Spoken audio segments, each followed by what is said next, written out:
मैं आ रहा हूँ माँ। ऊपर से एक लड़के की उत्साह से भरी आवाज सुनाई दे रही थी। थोड़ी देर में मार्था ने सीढ़ियों पर दौड़ने की आवाज सुनी। आराम से चलो प्रिय, तुम खुद को चोट पहुंचा सकते हो, मार्था ने धीमे स्वर में कहा। जब उसने दौड़ते हुए कदमों की आवाज सुनी, लगभग 12 साल की उम्र का एक छोटा लड़का लाल चेहरे के साथ सीढ़ियों से नीचे भागता हुआ दिखाई दे रहा था। मैं तैयार हूँ माँ, चलो शुरू होने से पहले चलते हैं। मैं सूची में एक अच्छा स्थान प्राप्त करना चाहता हूँ, अथर्व ने उत्साह से कहा। मार्था ने मुस्कुराते हुए उसकी ओर देखा और एरिना के लिए रवाना होने से पहले उसके बालों को व्यवस्थित करने में मदद की जहां परीक्षण आयोजित किया जाएगा। मार्था अपने शुरुआती 30वें दशक की महिला थी। उसकी त्वचा गोरी और सुंदर भूरी आंखें थीं। अंडाकार आकार का चेहरा और कंधे तक लंबे सुनहरे बाल। आज वह दिन था जब अकादमी संघ ने इस शहर के युवाओं के लिए उनकी योग्यता और वे किन तत्वों के प्रति झुकाव रखते हैं, यह जानने के लिए एक परीक्षण किया। यह एलिमेंटलिस्ट की दुनिया है।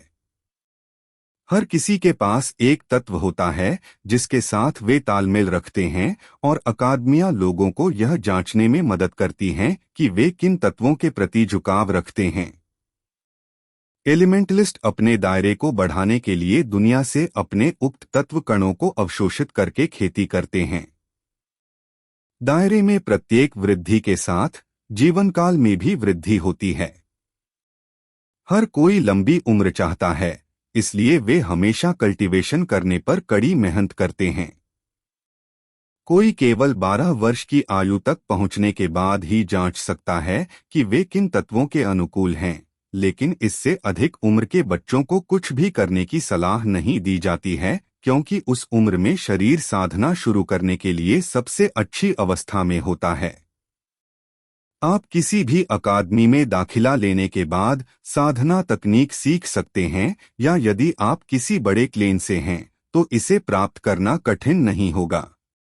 पूरा शहर गतिविधि से भरा हुआ था और लोगों को लगभग हर घर से बाहर निकलते हुए देखा जा सकता था, जो शहर के पूर्वी हिस्से में एरिना की ओर जा रहे थे। यह परीक्षा हर साल आयोजित की जाती है, क्योंकि हर साल बहुत से बच्चे 12 साल की उम्र तक पहुंचते हैं। ऐसी कई जगहें हैं जहां परीक्षा दी जा सकती है, और बड़े शहरों में परीक्षा देने के लिए कई केंद्र होते हैं, क्योंकि वहां अधिक लोग होते हैं। हालांकि यह शहर इतना बड़ा नहीं है और यहां हर साल केवल 20 प्रतिभागी ही परीक्षा देते हैं। एरिना पहुंचने पर स्टैंड पहले से ही लोगों से भरे हुए थे और वे सभी आज की परीक्षा के संभावित परिणाम के बारे में बातचीत कर रहे थे।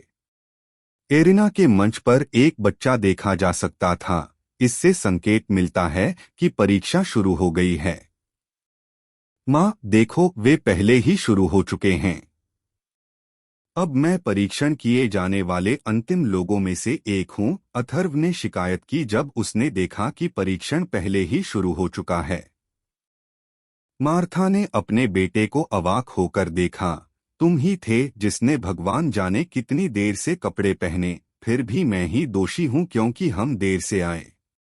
वह अपने बेटे के कथन का उत्तर देने में बहुत आलसी थी। उसने पंजीकरण स्टैंड की ओर देखा। चलो चलते हैं और तुम्हारा पंजीकरण करवाते हैं, छोटे आदमी, मार्था ने पंजीकरण के लिए जगह की ओर चलते हुए कहा। वहां एक मेज और एक कुर्सी रखी गई थी और एक आदमी भी कुर्सी पर बैठा हुआ नाम लिख रहा था। नमस्ते सर, मैं अपने बेटे को परीक्षा के लिए पंजीकृत करने आई हूँ, मार्था ने कुर्सी पर बैठे आदमी की ओर देखा। ठीक है, उसका नाम क्या है और सही उम्र क्या है? आदमी ने विनम्रता से कहा। उसका नाम अथर्व है और वह 12 साल 2 महीने का है, मार्था ने जवाब दिया। ठीक है, वह 16वां व्यक्ति होगा जिसे बुलाया जाएगा, अथर्व के विवरण लेने के बाद उस व्यक्ति ने कहा। ठीक है सर, मार्था मुड़ी और अथर्व के साथ जाने वाली थी। फिलहाल 3 लोग पहले ही टेस्ट देने के लिए ऊपर जा चुके हैं, बस तैयार रहें। अगर उसका नाम पुकारा जाता है, और वह 1 मिनट के भीतर स्टेज पर नहीं आता है तो उसे छोड़ दिया जाएगा और उसे अपना टेस्ट करवाने के लिए अगले साल तक इंतजार करना होगा। ठीक है, धन्यवाद सर। अथर्व को अपने साथ ले जाने से पहले मार्था ने ईमानदारी से उसका धन्यवाद किया क्योंकि वे बैठने के लिए जगह ढूंढ रहे थे। अब बैठ जाओ और व्यवहार करो। धैर्यपूर्वक अपनी बारी का इंतजार करो और घबराओ मत, ठीक है? मार्था ने अपने बेटे को शांति से सलाह दी। वह जानती थी कि वह कितना शरारती हो सकता है। हालांकि वह बहुत परेशानी पैदा करता है, लेकिन वह जानती थी कि वह एक समझदार बच्चा है। जब माँ और बेटा दोनों अभी भी बात कर रहे थे तो प्लेटफॉर्म से एक तेज आवाज सुनाई दी। Jonas elemental affinity fire grade purple परीक्षा देने वाले एल्डर ने जोर से परीक्षा का परिणाम घोषित किया। जब यह परिणाम घोषित किया गया तो पूरा क्षेत्र तुरंत शोरगुल में आ गया। क्या उसने अभी पर्पल ग्रेड कहा? हे भगवान, एक पर्पल ग्रेड दिखाई दिया। पिछली बार जब पर्पल ग्रेड आया था तो सभी बड़ी अकादमियों ने इस बात पर लड़ाई की थी कि कौन उसे अपने स्कूल में प्रवेश देगा। प्रतिभाओं को रंगों के साथ वर्गीकृत किया जाता है और किलिन साम्राज्य के लोगों को 4 रंग ज्ञात हैं, जो हैं गुलाबी, नारंगी, पर्पल और ब्लू। ब्लू सबसे ऊंचा और गुलाबी सबसे कम है। गुलाबी और नारंगी प्रतिभा आबादी के बहुमत को ले जाती है, जबकि प्रतिभाशाली लोगों के पास पर्पल और ब्लू होता है। ऐसे लोगों के दुर्लभ मामले हैं जिनके पास कई तत्व हैं। ऐसा कहा जाता है कि साम्राज्य का सम्राट एक दोहरा तत्ववादी है और प्रत्येक तत्व पर ब्लू और पर्पल ग्रेड भी था। सम्राट जनता के लिए ज्ञात सबसे मजबूत तत्ववादी है।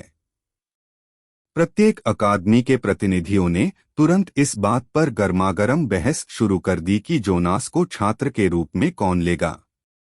आमतौर पर एक परीक्षा के परिणाम की घोषणा के बाद प्रतिनिधि आपस में चर्चा करते हैं, इससे पहले कि कोई अकादमी बच्चे को ले ले। लेकिन इस मामले में कोई भी अकादमी ऐसे प्रतिभाशाली व्यक्ति को खोना नहीं चाहती थी। हालांकि अकादमियों के बाहर अच्छे संबंध थे, फिर भी वे एक दूसरे के खिलाफ प्रतिस्पर्धा कर रहे थे। खांसी, आप उसे यह चुनने की अनुमति क्यों नहीं देते कि वह एक छात्र के रूप में किस अकादमी में प्रवेश करना चाहता है? एल्डर ने परिणामों की घोषणा करते हुए अकादमियों को भीड़ के सामने अपना चेहरा खोने नहीं दिया, इसलिए उन्होंने जल्दी से उनके विवाद को रोकने की कोशिश की। प्रतिनिधियों ने जल्दी से खुद को शांत किया और जोनास को उत्सुक नजरों से देखा। जोनास प्रतिनिधियों से इतना ध्यान आकर्षित करने के लिए खुश था। वरिष्ठ, क्या मैं यह तय करने से पहले अपने माता-पिता से बात कर सकता हूं कि मैं किस अकादमी में शामिल हो? जोनास ने सम्मानपूर्वक पूछा। हाँ बिल्कुल, इसके अलावा परीक्षण अभी भी चल रहा है, प्रतिनिधियों ने मुस्कुराते हुए कहा। आमतौर पर वे इतने छोटे शहर से किसी के प्रति इतने विनम्र नहीं होते, लेकिन जोनास के लिए मामला अलग था। जोनास एक ऐसा व्यक्ति था जो अपनी प्रतिभा के साथ भविष्य में एक पावर हाउस बन जाएगा, इसलिए उसके साथ अच्छे संबंध रखना बुरा नहीं है, भले ही वह केवल एक अकादमी में शामिल हो पाए। जोनास को हर कोई ईर्ष्या से देख रहा था। वह इस समय पूरे क्षेत्र में आकर्षण का केंद्र था। उसकी वर्तमान स्थिति पहले से ही एक नए स्तर पर पहुंच गई है, क्योंकि अकादमी में भी वह ऐसा व्यक्ति होगा जिसका अकादमी बहुत पालन पोषण करेगी। वह एक पर्पल ग्रेड, अथर्व ने जोनास को देखते हुए थोड़ी ईर्ष्या के साथ कहा, जो अपने माता पिता की ओर मुस्कुराते हुए चल रहा था। मार्था ने भी जोनास की ओर देखा। उसे आश्चर्य हुआ कि उनके इस छोटे से शहर में पर्पल ग्रेड वाला कोई व्यक्ति दिखाई दिया। ठीक है, अब परीक्षण जारी रखें, एल्डर ने चिल्लाते हुए कहा, क्योंकि वह क्षेत्र में व्यवस्था बहाल करने की कोशिश कर रहा था। क्षेत्र में मौजूद लोगों ने जल्दी से शोर कम कर दिया। एल्डर ने उसे दी गई सूची में बच्चों के नाम पुकारना जारी रखा। 10वें नाम पर पहुंचने के बाद एल्डर ने ब्रेक के लिए कहा। उन्होंने इस अवसर का उपयोग नई सूची लेने के लिए किया, जो कुछ लोगों के देर से आने के कारण बनाई गई थी। उन्होंने इस तरीके से परीक्षा आयोजित करने का फैसला किया। 10 मिनट के ब्रेक के बाद परीक्षा जारी रही। जल्दी ही यह सूची में 15वें नाम पर पहुंच गया। अथर्व तनाव में आ गया क्योंकि जल्द ही उसकी बारी आने वाली थी। उसकी हथेली पसीने से तर हो गई और उसकी घबराहट साफ देखी जा सकती थी। शांत हो जाओ स्वीटी, परिणाम चाहे जो भी हो, मुझसे वादा करो कि तुम वैसे ही रहोगे। मार्था ने तुरंत अथर्व के पसीने से तर हाथों को पकड़ लिया। नहीं, अथर्व ने सिर हिलाया। अगला नाम अथर्व, एल्डर ने सूची में अगला नाम चिल्लाया। अखाड़े में मौजूद हर कोई उत्सुकता से उस लड़के का इंतजार कर रहा था जिसका नाम पुकारा गया था। अथर्व घबराकर अपनी सीट से उठ खड़ा हुआ और धीरे धीरे मंच की ओर चल पड़ा। जब वह वहां पहुंचा तो वह दूसरों को ध्यान से घूरते हुए देखने से खुद को रोक नहीं सका। अथर्व ने खुद को शांत करने की कोशिश करते हुए भारी सांस ली। आगे बढ़ो और अपना हाथ पत्थर पर रखो, प्रभारी बुजुर्ग ने मुस्कुराते हुए अथर्व की ओर देखा। अथर्व ने ध्यान से पत्थर को देखा। यह काफी आश्चर्यजनक चीज थी क्योंकि इसका उपयोग लोगों की संगति की जांच करने के लिए किया जाता था और यह उनकी प्रतिभा की भी जांच करता था। अथर्व ने अपना मन शांत किया और आगे बढ़ा। उसने पत्थर को देखा और फिर धीरे से उसके करीब गया और अपना हाथ उस पर रख दिया। जब उसने अपना हाथ पत्थर पर रखा तो पत्थर ठंडा महसूस हुआ। जैसे ही उसने अपना हाथ पत्थर पर रखा, उसने महसूस किया कि पत्थर से कुछ निकलकर उसके हाथ से होते हुए उसके शरीर में चला गया है। अथर्व को यह एहसास थोड़ा हैरान कर गया और सहज रूप से उसने अपना हाथ पत्थर से हटाना चाहा। हिलना मत, यह जल्दी ही खत्म हो जाएगा। ऐसा लग रहा था जैसे एल्डर उसके विचारों को पढ़ सकता था और पत्थर से हाथ हटाने से पहले ही फुसफुसाकर उससे कहा। अथर्व ने खुद को शांत किया और अजीब ऊर्जा को अपने शरीर में स्वतंत्र रूप से बहने दिया। ऊर्जा उसके हाथ से चली गई। उसके शरीर के हर एक हिस्से के चारों ओर एक चक्र बनाने से पहले उसने महसूस किया कि 3 बार चक्कर लगाने के बाद ऊर्जा उसके शरीर से उसी तरह निकल रही है जिस तरह से आई थी। जब ऊर्जा उसके शरीर से निकल गई तो वह आखिरकार ढीला पड़ गया। एल्डर ने पत्थर की ओर बढ़ने से पहले कुछ देर तक अथर्व को देखा। अपना हाथ एक बार और इस पर रखो, उसने अथर्व से कहा। अथर्व एल्डर द्वारा किए जा रहे काम से हैरान था। उससे पहले जितने भी बच्चे टेस्ट दे चुके थे, उन्होंने केवल एक बार ही टेस्ट दिया था और एल्डर ने परिणाम की घोषणा की थी। आखिर उसका मामला अलग कैसे था? वह आदेश को अस्वीकार नहीं कर सका, इसलिए उसने फिर से पत्थर पर अपना हाथ रखा। अथर्व को फिर से पत्थर पर हाथ रखते देखकर दर्शक काफी हैरान थे। क्या हो रहा है? वह बच्चा फिर से ऐसा क्यों कर रहा है? क्या पत्थर में कोई समस्या है? मार्था बिना किसी भावना के बस देखती रही, जैसे उसे पहले से ही पता था कि ऐसा होने वाला है। हालांकि वह अंदर से दुखी थी, लेकिन वह इसके बारे में कुछ नहीं कर सकती थी। उसने उससे कहा कि वह अथर्व को टेस्ट के लिए ले जाए और वह उसे मना नहीं कर सकती थी, इसलिए उसने ऐसा किया। यह प्रक्रिया खुद को दोहराती रही। एल्डर फिर से पत्थर को देखने के लिए उसके करीब गया और फिर से दंग रह गया। उसने पत्थर को देखा, फिर अथर्व को फिर से देखा और फिर आह भरी। जब उसने अथर्व को देखा तो उसकी आंखों में सहानुभूति देखी जा सकती थी। अथर्व हैरान था कि एल्डर उसे कैसे देख रहा था। उसे अचानक एक बुरा पूर्वाभास हुआ। वरिष्ठ, परिणाम क्या है? अथर्व ने थोड़ी कांपती आवाज में पूछा। अथर्व, आत्मीयता 0। एल्डर ने जोर से परिणाम की घोषणा की। बूम! ऐसा लगा जैसे बिजली के बोल्ट ने अथर्व को मारा। वह वहीं अवाक खड़ा रहा और एल्डर को देखता रहा। क्या कोई आत्मीयता नहीं? उसका आत्मीयता कैसे नहीं हो सकता? यह मेरा पहला मौका है जब मैंने किसी को आत्मीयता के बिना देखा है। मैंने उनके बारे में सिर्फ सुना है, लेकिन पहले कभी किसी को नहीं देखा। तो सच में ऐसे लोग भी हैं जिनका कोई आत्मीयता नहीं है। कितना दयनीय बच्चा है, वह बिना किसी आत्मीयता के कैसे रह सकता है? उपहास, उसने हमें बिना किसी कारण के इंतजार करवाया। मुझे तो लगा कि वह कुछ खास है क्योंकि सीनियर ने उसे फिर से परीक्षा देने के लिए कहा था। कौन जानता था कि उसका कोई आत्मीयता भी नहीं है। दर्शकों से हैरान आवाजें सुनी जा सकती थीं और कुछ लोग तिरस्कार भी कर रहे थे। कुछ लोग तो बस तब लात मारने के लिए तैयार रहते हैं जब कोई आदमी नीचे गिर जाता है। उम्मीद है कि वह टूट न जाए, मार्था ने उदास आवाज में कहा। अथर्व बिना किसी प्रतिक्रिया के शोर के बीच में स्थिर खड़ा रहा। उसके दिमाग में अभी एक शब्द गूंज रहा था, कैसे? प्रतिनिधियों ने मंच पर लड़के को देखा और उसके लिए दुखी महसूस किया, लेकिन चूंकि वह किसी भी तत्व से लगाव नहीं रखता था, इसलिए वह उनके लिए ज्यादा उपयोगी नहीं था। उन्होंने परीक्षण के प्रभारी एल्डर की ओर देखा और उसे परीक्षण जारी रखने का संकेत दिया। वे परीक्षण समाप्त होने के लिए उत्सुक थे क्योंकि वे जोनास द्वारा लिए जाने वाले निर्णय का इंतजार कर रहे थे। परीक्षण शुरू करो एल्डर, हमारे पास पूरा दिन नहीं है।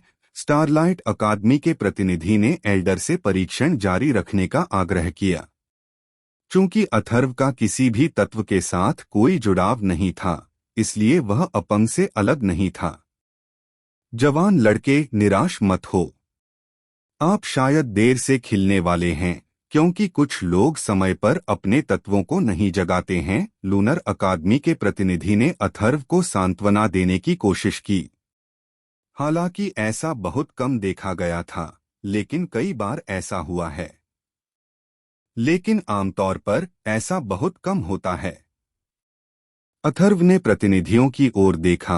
वह उनमें से किसी को भी जवाब नहीं दे सका क्योंकि वह समझ ही नहीं पाया कि क्या हो रहा है। वह बेजान लाश की तरह मंच से नीचे चला गया।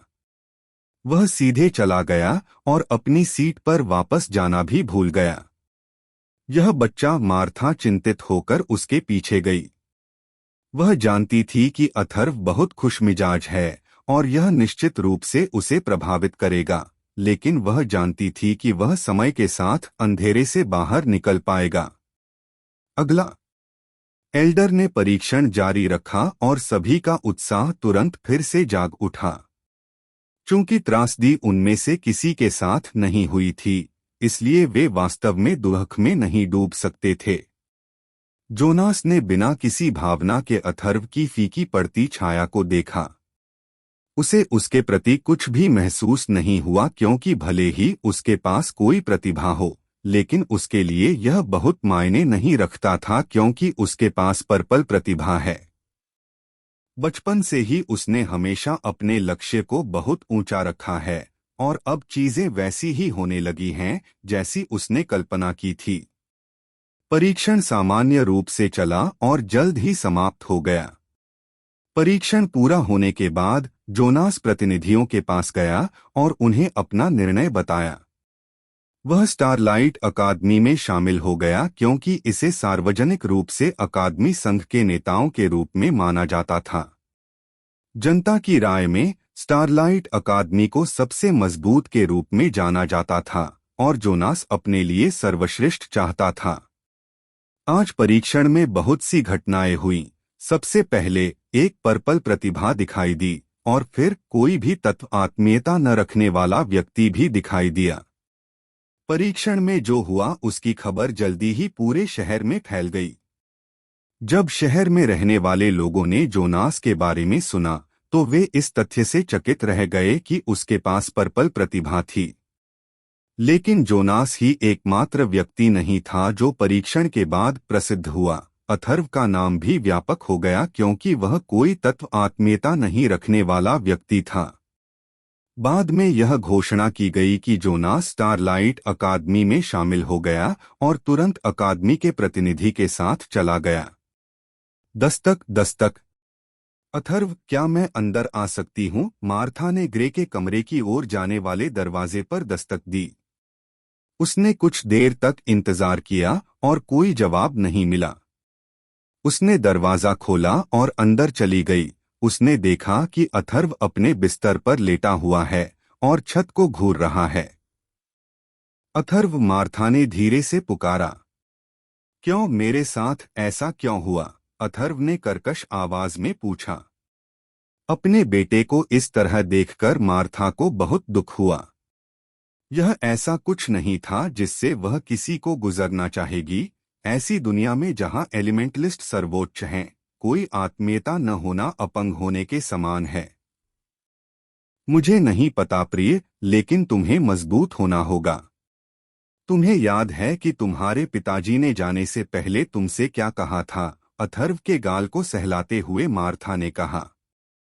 हाँ, उन्होंने कहा था कि मुझे कभी भी खुद पर हार नहीं माननी चाहिए, भले ही दुनिया हार मान ले। उन्होंने कहा था कि मुझे हमेशा मजबूती से खड़ा रहना चाहिए, अथर्व ने जवाब दिया, लेकिन उसकी आवाज में बहुत दृढ़ता नहीं थी। मैं जानती हूँ कि मेरा बेटा सबसे महान है। मार्था ने अथर्व को प्यार से देखा। अथर्व जानता था कि उसकी माँ उसे खुश करने की कोशिश कर रही है, लेकिन फिर भी जब भी वह सोचता कि वह बिना किसी तत्व के कैसे जिएगा, तो उसे और भी दुख होता था। अथर्व, यह याद रखो, जो तुम्हें अलग बनाता है वही तुम्हें खास बनाता है। तुम बाकी दुनिया से अलग हो। मैं यह सिर्फ तुम्हें खुश करने के लिए नहीं कह रही हूँ, मैं यह इसलिए कह रही हूँ क्योंकि मैं जानती हूँ कि जिस बच्चे को मैंने जन्म दिया है, वह एक साधारण जीवन जीने के लिए नहीं बना था। तुम सबसे ऊपर राज करोगे, सिर्फ तुम ही सबसे ऊपर रहोगे, और कोई भी तुम्हारे बराबर नहीं होगा। मार्था ने अपने बेटे की आंखों में देखा और पूरी गंभीरता से कहा। जो तुम्हें अलग बनाता है वही तुम्हें खास बनाता है। यह कथन अथर्व के दिमाग में बार बार दोहराया जाता रहा और उसे उस अंधेरे में रोशनी दिखाई देने लगी जिसमें वह गिर गया था। हालांकि थोड़ा सा, लेकिन यह कुछ ऐसा था जो उसे अपनी वर्तमान स्थिति से बाहर निकलने में मदद करेगा। जब मार्था ने देखा कि उसके शब्दों पर उसके बेटे की कुछ प्रतिक्रियाएं हुई हैं, तो वह खुश हो गई। वह अपने कमरे में चली गई और बिस्तर पर गिरकर रोने लगी। वह सिर्फ अपने बेटे के सामने मजबूत बन रही थी क्योंकि वह चाहती थी कि वह जल्द ही खुद को संभाल ले। मुझे पता है कि तुमने कहा था कि यह उसके भविष्य के लिए है, लेकिन तुम उसे यह सब क्यों सहना चाहते हो? उसने गुस्से में खिड़की से बाहर देखते हुए कहा। कोई भी माँ अपने बच्चे को उदास नहीं देखना चाहती थी।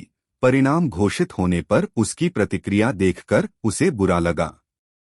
कहीं दूर एक खुले मैदान में एक आदमी बहादुरी से हवा में खड़ा दिखाई दे रहा था। उसके आगे 8,000 से ज्यादा सैनिक थे, फिर भी वे उस आदमी को देखकर डर से भर गए जो उनके सामने खड़ा था।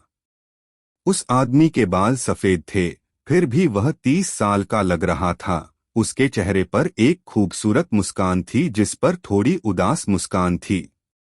उसने सेना की तरफ ठंड से देखा, फिर अपना हाथ बढ़ाया। पीछे हटो, सेना के एक प्रमुख व्यक्ति ने डरकर चिल्लाया। भले ही वह अपने सामने खड़े आदमी से डरा हुआ था, लेकिन उसे यह सुनिश्चित करना था कि उसके सैनिक पहले भाग जाएं, उसके जाने से पहले। हवा में खड़ा सफेद बालों वाला आदमी शहर की दीवारों के ऊपर उड़कर खड़ा हो गया, जो मैदान से ज्यादा दूर नहीं थी, और सेना को कुछ किलोमीटर दूर अपने शिविरों में वापस लौटते हुए देख रहा था। तुमने उन्हें क्यों नहीं मारा? सफेद बालों वाले आदमी से सवाल करने के लिए एक थोड़ा बूढ़ा आदमी आया। सफेद बालों वाले आदमी ने बिना जवाब दिए उसकी तरफ देखा। यह पुष्टि करने के बाद कि सेना अपने बेस पर लौट आई है, वह मुड़ा और शहर की दीवारों से बाहर निकल गया। वह शहर की दीवारों से ज्यादा दूर नहीं एक इमारत में चला गया, और रास्ते में जो भी उसके पास से गुजरा, उसने उसका स्वागत किया। वह जल्द ही एक छोटी सी नीरस दिखने वाली इमारत में पहुंच गया, जो जीर्ण-शीर्ण लग रही थी, और फिर अंदर गायब हो गया। इमारत के अंदर कोई कुर्सियां नहीं थीं, केवल एक बिस्तर और उसके बगल में एक छोटी सी शेल्फ थी। शेल्फ के ऊपर एक पेंटिंग देखी जा सकती थी। पेंटिंग में सफेद बालों वाला आदमी मुस्कुराते हुए देखा जा सकता था। उसके साथ एक खूबसूरत महिला थी जिसने अपनी बाहों में एक छोटे प्यारे लड़के को पकड़ा हुआ था। लड़के के चेहरे पर कुछ शरारती भाव थे। सफेद बालों वाले आदमी ने पेंटिंग उठाई और उस पर अपना हाथ फिराया। अब तक तो वह 12 साल का हो गया होगा। समय वाकई बहुत तेजी से गुजरता है। मुझे आश्चर्य है कि यह पता चलने के बाद वह कैसी प्रतिक्रिया देगा। मुझे उम्मीद है कि मार्था उसे उसके बुरे मूड से बाहर निकाल पाएगी, आदमी ने उदास मुस्कान के साथ कहा। मुझे उनकी बहुत याद आती है, उसने लालसा से भरी आवाज में कहा। रेड सिटी के उत्तर पश्चिम में जंगल में एक चट्टानी पैच पर एक युवा लड़के को देखा जा सकता था, जो अपने घुटनों पर हाथ रखे हुए था और खड़े खड़े भारी सांस ले रहा था। थक कर झुकते समय उसकी ठुड्डी से पसीना टपक रहा था। जब उसने अपना चेहरा ऊपर उठाया तो एक आश्चर्यजनक रूप से सुंदर चेहरा देखा जा सकता था। उसके छोटे काले बाल और एक उल्टा त्रिकोणीय आकार का चेहरा था। उसके पास सुंदर काली आंखों के साथ धनुष के आकार के होंठ थे। हर दिन बहुत लंबे समय तक धूप में रहने से उसकी त्वचा टोन हो गई थी। उसकी लंबाई 5-7 फीट मापी गई और उसका शरीर पतला था। उसकी छेनी जैसी मांसपेशियां उसके शरीर को और भी अद्भुत बनाती थीं। कोई भी लड़की उसके लिए सिर से पांव तक दीवानी हो जाएगी। अथर्व खड़ा हुआ और अपने हाथों को देखा जो उसकी उम्र के हिसाब से खुरदरे लग रहे थे। परीक्षण के दिन से 3 साल हो चुके हैं। कुछ समय तक उदासी में डूबने के बाद वह खुद को संभालने में सक्षम हो गया। एक दिन डिनर के दौरान मार्था ने सुझाव दिया कि उसे अपने शरीर को प्रशिक्षित करना शुरू कर देना चाहिए, क्योंकि ऐसा कोई तरीका नहीं था जिससे वह उस तत्व का उपयोग करके अपने शरीर को निखार सके जो बदले में उसे स्वस्थ रख सके। पहले तो उसने इस विचार को अस्वीकार कर दिया, लेकिन मार्था के कई बार समझाने के बाद उसने आखिरकार इसे आजमाने का फैसला किया। अथर्व ने इस विचार को अपनाया और तब से प्रशिक्षण लेना शुरू कर दिया। अब तक 3 साल हो चुके हैं। वह भूल गया था कि उसने कितनी बार खुद को इतना कठोर प्रशिक्षण दिया था कि वह खड़ा नहीं हो सकता था। वह हमेशा से एक दृढ़ निश्चयी व्यक्ति रहा है, इसलिए उसने फैसला किया कि अगर वह साधना नहीं कर सकता तो वह अपनी सारी ऊर्जा अपने शरीर को निखारने में लगाएगा। इसके अलावा यहाँ अपना समय बिताने से उसे अपने साथ हुई वास्तविकता से बचने में मदद मिलती है। ठीक है, आज के लिए बस इतना ही। बेहतर होगा कि मैं अंधेरा होने से पहले वापस आ जाऊं। अथर्व तुरंत घर भागा, इससे पहले कि कठोर प्रशिक्षण के बाद उसका शरीर उसे छोड़ दे। जब वह प्रशिक्षण के लिए बाहर जाता है, वह हमेशा हर दिन खुद को बेहतर बनाने की कोशिश करता है। Red city. माँ, मैं घर आ गया हूँ, अथर्व ने दरवाजा खोलते हुए और घर में घुसते हुए चिल्लाया। अथर्व ने अंदर आते ही रसोई से आती एक शानदार खुशबू को सूंघा। ठीक है बेटा, फ्रेश हो जाओ, थोड़ी देर में डिनर बन जाएगा, मार्था की आवाज रसोई से आई। ठीक है माँ, अथर्व ने जवाब दिया और गर्म पानी से नहाने चला गया। वह हमेशा ट्रेनिंग के बाद गर्म पानी से नहाता है क्योंकि इससे थकान कम होती है। लेकिन रात की अच्छी नींद से बढ़कर कुछ नहीं है। 10 मिनट बाद अथर्व नीचे आया और उसने टेबल पर एक अद्भुत नजारा देखा। मार्था ने उसका पसंदीदा खाना बनाया था। आज तुम्हारी ट्रेनिंग कैसी रही? मार्था ने अथर्व को खाना खाने के लिए आमंत्रित करते हुए पूछा। यह ठीक था, मैं अपने सामान्य समय से 30 मिनट अधिक समय तक दौड़ सका, अथर्व ने गर्व से कहा। क्या आज कुछ अजीब हुआ? मार्था ने उत्सुकता से अथर्व से पूछा। नहीं माँ, आप हमेशा मुझसे यह सवाल पूछती हैं जब भी मैं आपको बताता हूँ कि मैंने प्रशिक्षण में अपने पिछले रिकॉर्ड को पार कर लिया है। अथर्व खुद को पूछने से रोक नहीं पाया।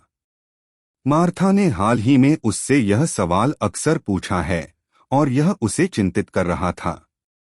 अगर मैं अपने शरीर को बहुत ज्यादा कठोर बनाऊं तो क्या मुझे कुछ हो जाएगा? अथर्व को डर लगने लगा था। एलिमेंटलिस्ट अपने शरीर को नहीं सुधारते, तत्व उनके लिए ऐसा करते हैं। लेकिन शरीर को निखारने से परिणाम अलग होता है।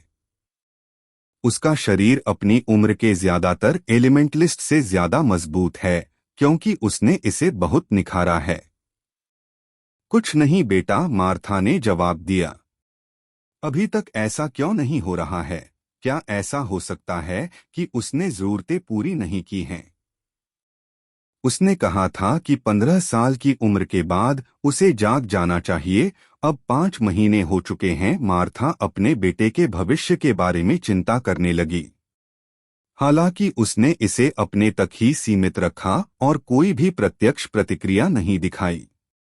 अथर्व ने उसे संदेह से देखा, फिर अपने खाने पर ध्यान केंद्रित किया। रात के खाने के बाद उसने आराम करने के लिए अपने कमरे में जाने से पहले कुछ देर मार्था से बात की। समय बीतने के साथ अथर्व बड़ा होता गया और सब कुछ पीछे छोड़ने में सक्षम हो गया। उसकी स्थिति ने उसे अकेले होने पर पढ़ने में आराम महसूस कराया। अथर्व ने अपनी दिनचर्या जारी रखी और जल्दी ही 1 और महीना बिना किसी बड़ी घटना के बीत गया। एक खास दिन अथर्व जंगल में अपनी सामान्य ट्रेनिंग कर रहा था। उसे अचानक गर्मी लगने लगी और सामान्य से ज्यादा पसीना आने लगा। उसे लगा कि शायद यह उसकी ट्रेनिंग की वजह से है और उसने अपने तापमान को कम करने के लिए थोड़ा आराम करने का फैसला किया। जैसे जैसे समय बीतता गया, उसे गर्मी बढ़ती गई और उसे ज्यादा पसीना भी आने लगा। मेरे साथ क्या हो रहा है? अथर्व जो कुछ हो रहा था उससे घबरा गया। उसने तुरंत अपना सामान पैक किया और जितनी जल्दी हो सके घर की ओर भागा।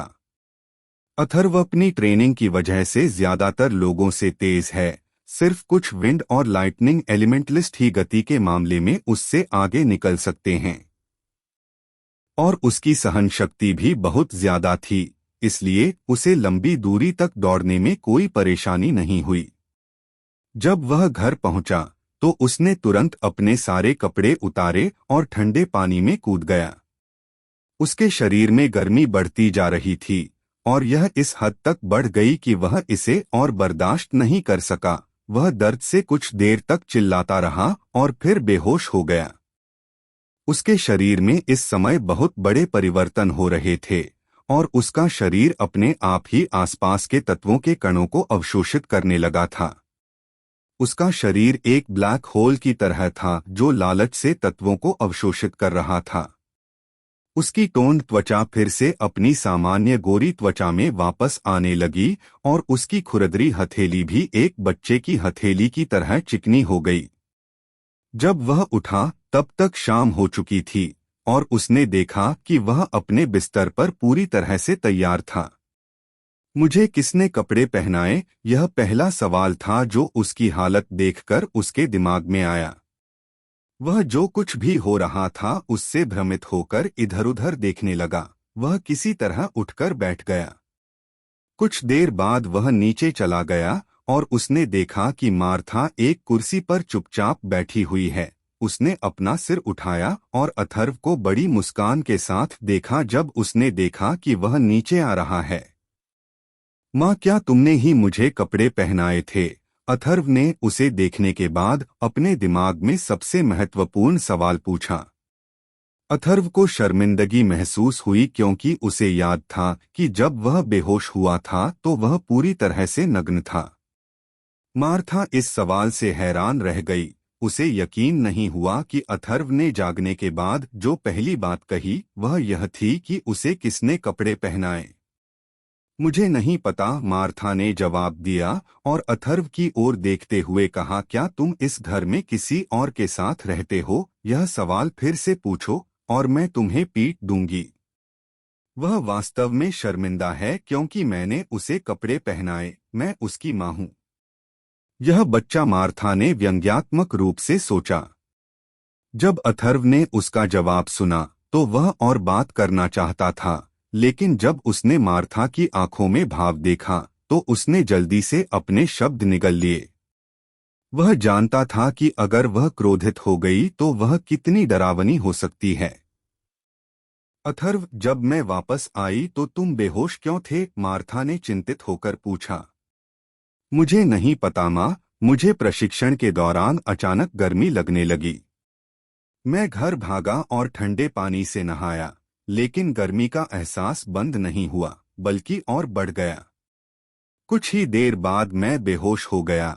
अथर्व ने बेहोश होने से पहले जो कुछ भी हुआ उसे याद किया। वह हिस्सा छोड़ दिया जहां वह एक बच्चे की तरह चिल्लाया था। वह अभी भी अपनी माँ के सामने अपना अभिमान बनाए रखना चाहता था। यह सुनते ही मार्था तुरंत गहरे विचारों में डूब गई। उसने अथर्व की तरफ देखा और फिर उठकर उसके लिए खाना लाने के लिए रसोई की तरफ चली गई।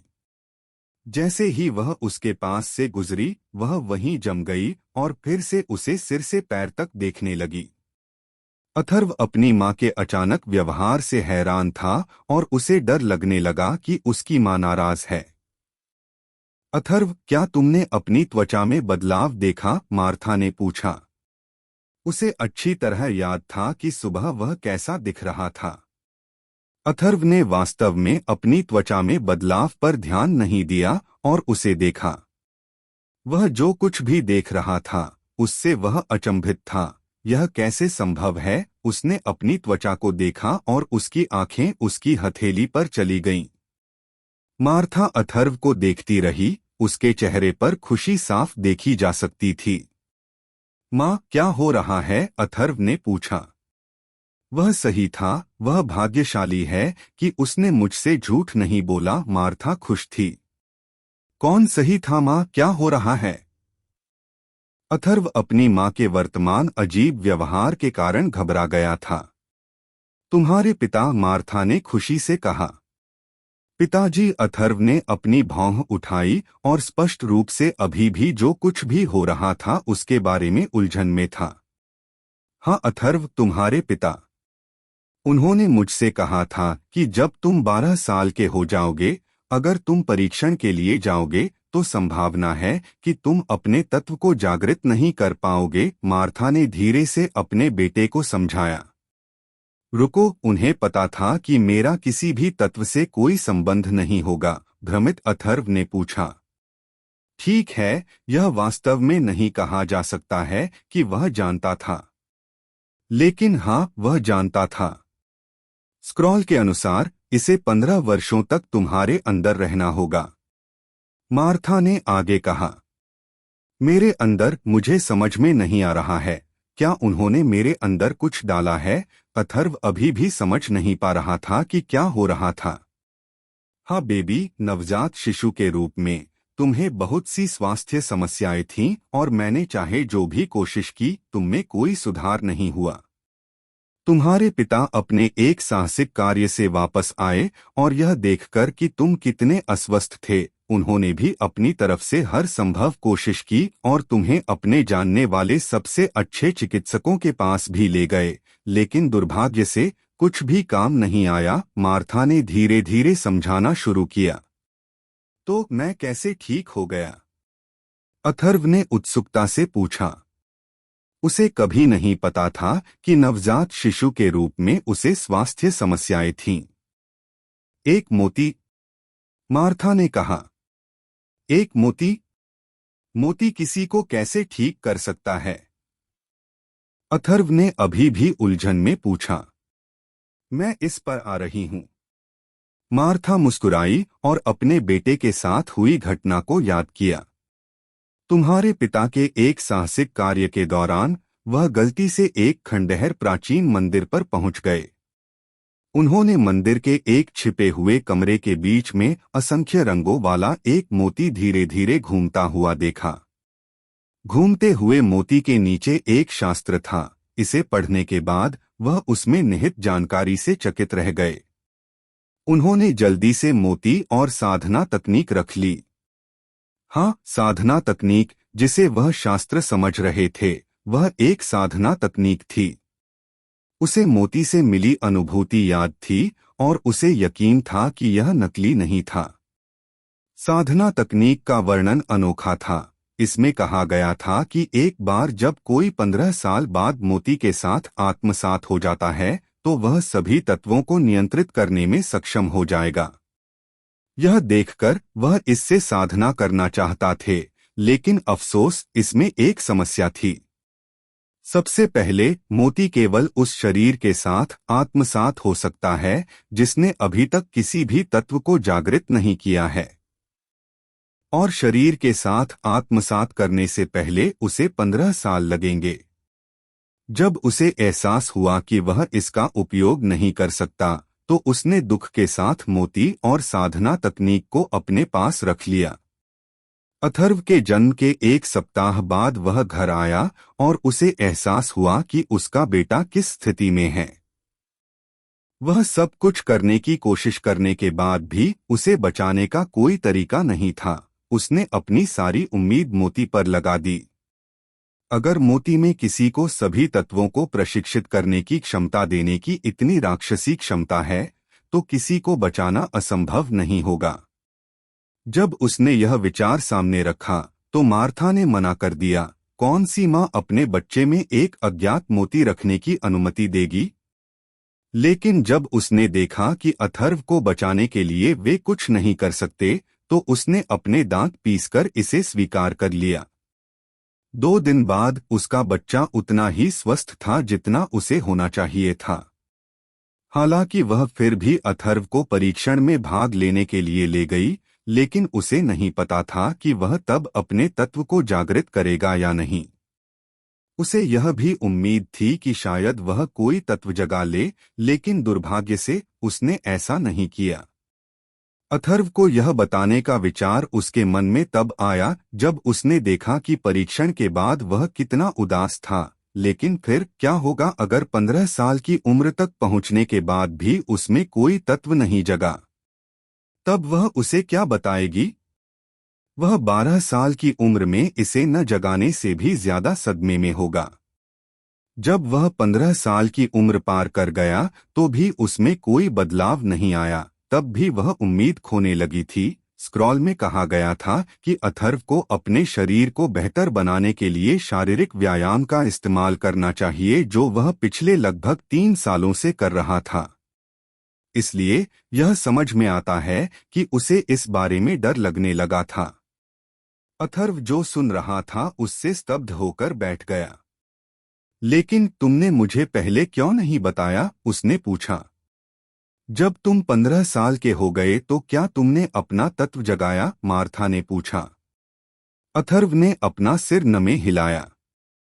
मुझे पता है कि यह एक तुच्छ बहाना लगता है, लेकिन अगर मैं तुमसे कहूं कि तुम्हारे अंदर कुछ रखा गया है और तुम 12 साल की उम्र तक नहीं बल्कि 15 साल की उम्र तक अपना तत्व जगा पाओगे तो तुम मुझ पर विश्वास नहीं करोगे, क्योंकि यह हर जगह जाना जाता है कि कोई व्यक्ति अपने तत्वों को केवल 12 साल की उम्र तक ही जगा सकता है। हालांकि कुछ देर से खिलने वाले भी होते हैं।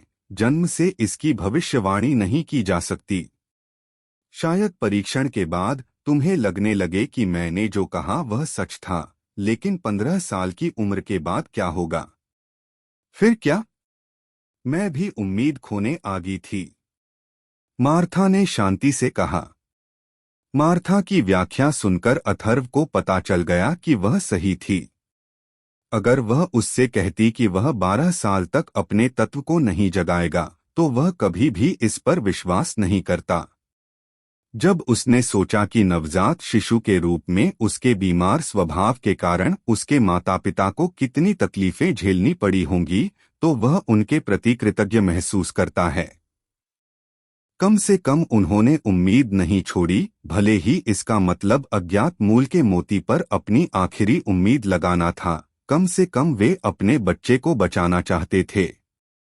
हालांकि यह नकली होने और शायद उसे मारने का विचार उसके दिमाग में आया। उसे याद आया कि उस समय उसकी माँ ने क्या कहा था, वह वैसे भी मर रहा था। कुछ समय बाद उसने तुरंत जो सुना था उसे याद किया। हाँ, कोई साधारण तत्ववादी नहीं, बल्कि सभी तत्वों को नियंत्रित करने वाला। मार्था ने अथर्व का हाथ खुशी से पकड़ते हुए कहा। सभी तत्वों पर नियंत्रण, यह बात उसके कानों में गूंजती रही। कोई सभी तत्वों पर कैसे नियंत्रण कर सकता है? अथर्व ने आश्चर्य से पूछा। मुझे नहीं पता, लेकिन मैं यह जानती हूँ कि तुम्हारे पापा मुझसे कभी झूठ नहीं बोलेंगे और न ही तुम्हें नुकसान पहुंचाने के लिए कुछ करेंगे, मार्था ने कहा। यहाँ रुको। मार्था अपने कमरे में भागी और एक प्राचीन स्क्रॉल बाहर ले आई। अथर्व को सौंपने से पहले उसने उसे देखा। इसका बारीकी से अध्ययन करो, अथर्व द्वारा स्क्रॉल लेने के बाद उसने कहा। अथर्व ने स्क्रॉल ले लिया, लेकिन उसे अभी भी नहीं पता था कि क्या करना है। उसने स्क्रॉल को खोलने से पहले उसका बारीकी से अध्ययन किया। फिर उसने बड़ी उत्सुकता से उसे देखा। स्क्रॉल ने उसे तकनीक विकसित करने का सटीक तरीका दिखाया। मोती के बिना कोई भी तकनीक प्राप्त कर सकता है, लेकिन तकनीक विकसित नहीं कर पाएगा। अथर्व ने आखिरकार अपने विचारों को शांत किया। कोई आश्चर्य नहीं कि माँ इतनी आश्वस्त थी। यह वास्तव में इसके लायक है, अथर्व ने खुशी से सोचा। अथर्व को लगा जैसे उसने कुछ वापस पा लिया है। यह एक इच्छा थी, मजबूत बनने की इच्छा। जब से वह छोटा था, वह हमेशा सबसे मजबूत बनना चाहता था, लेकिन परीक्षा के समय वह इच्छा मर गई। लेकिन अब आग अचानक फिर से जल उठी है, और आग पहले से कहीं ज्यादा तेज जल रही थी। मैं आखिरकार खेती कर सकता हूँ, मैं निश्चित रूप से कड़ी मेहनत करूंगा, अथर्व ने अपनी मुट्ठियां कस लीं। अथर्व अपने कमरे में भाग गया क्योंकि वह खेती शुरू करने के लिए और इंतजार नहीं कर सकता था। उसने इतने लंबे समय तक इंतजार किया था और अब आखिरकार वह खेती शुरू कर सकता है। मार्था ने अथर्व को अंदर जल्दी जल्दी जाते हुए देखा और उसे रोकने के लिए कुछ नहीं किया। वह जानती थी कि वह कितना बुरी तरह से एलिमेंटलिस्ट बनना चाहता था। वह उसके लिए खुश थी, अब वह शीर्ष पर अपनी चढ़ाई शुरू कर सकता है। वह जानती थी कि यह आसान नहीं होगा क्योंकि उसे बहुत सारी बाधाओं का सामना करना पड़ेगा, लेकिन उसे विश्वास था कि वह निश्चित रूप से उन्हें पार करने में सक्षम होगा। वह अपनी यात्रा में ऐसी ही एक बाधा को पार कर चुका था, और यह सबसे कठिन भी थी। अथर्व अंदर गया और तुरंत एक ध्यान की स्थिति में जाने की कोशिश की, ताकि वह तकनीक के पैटर्न का स्पष्ट रूप से पालन कर सके।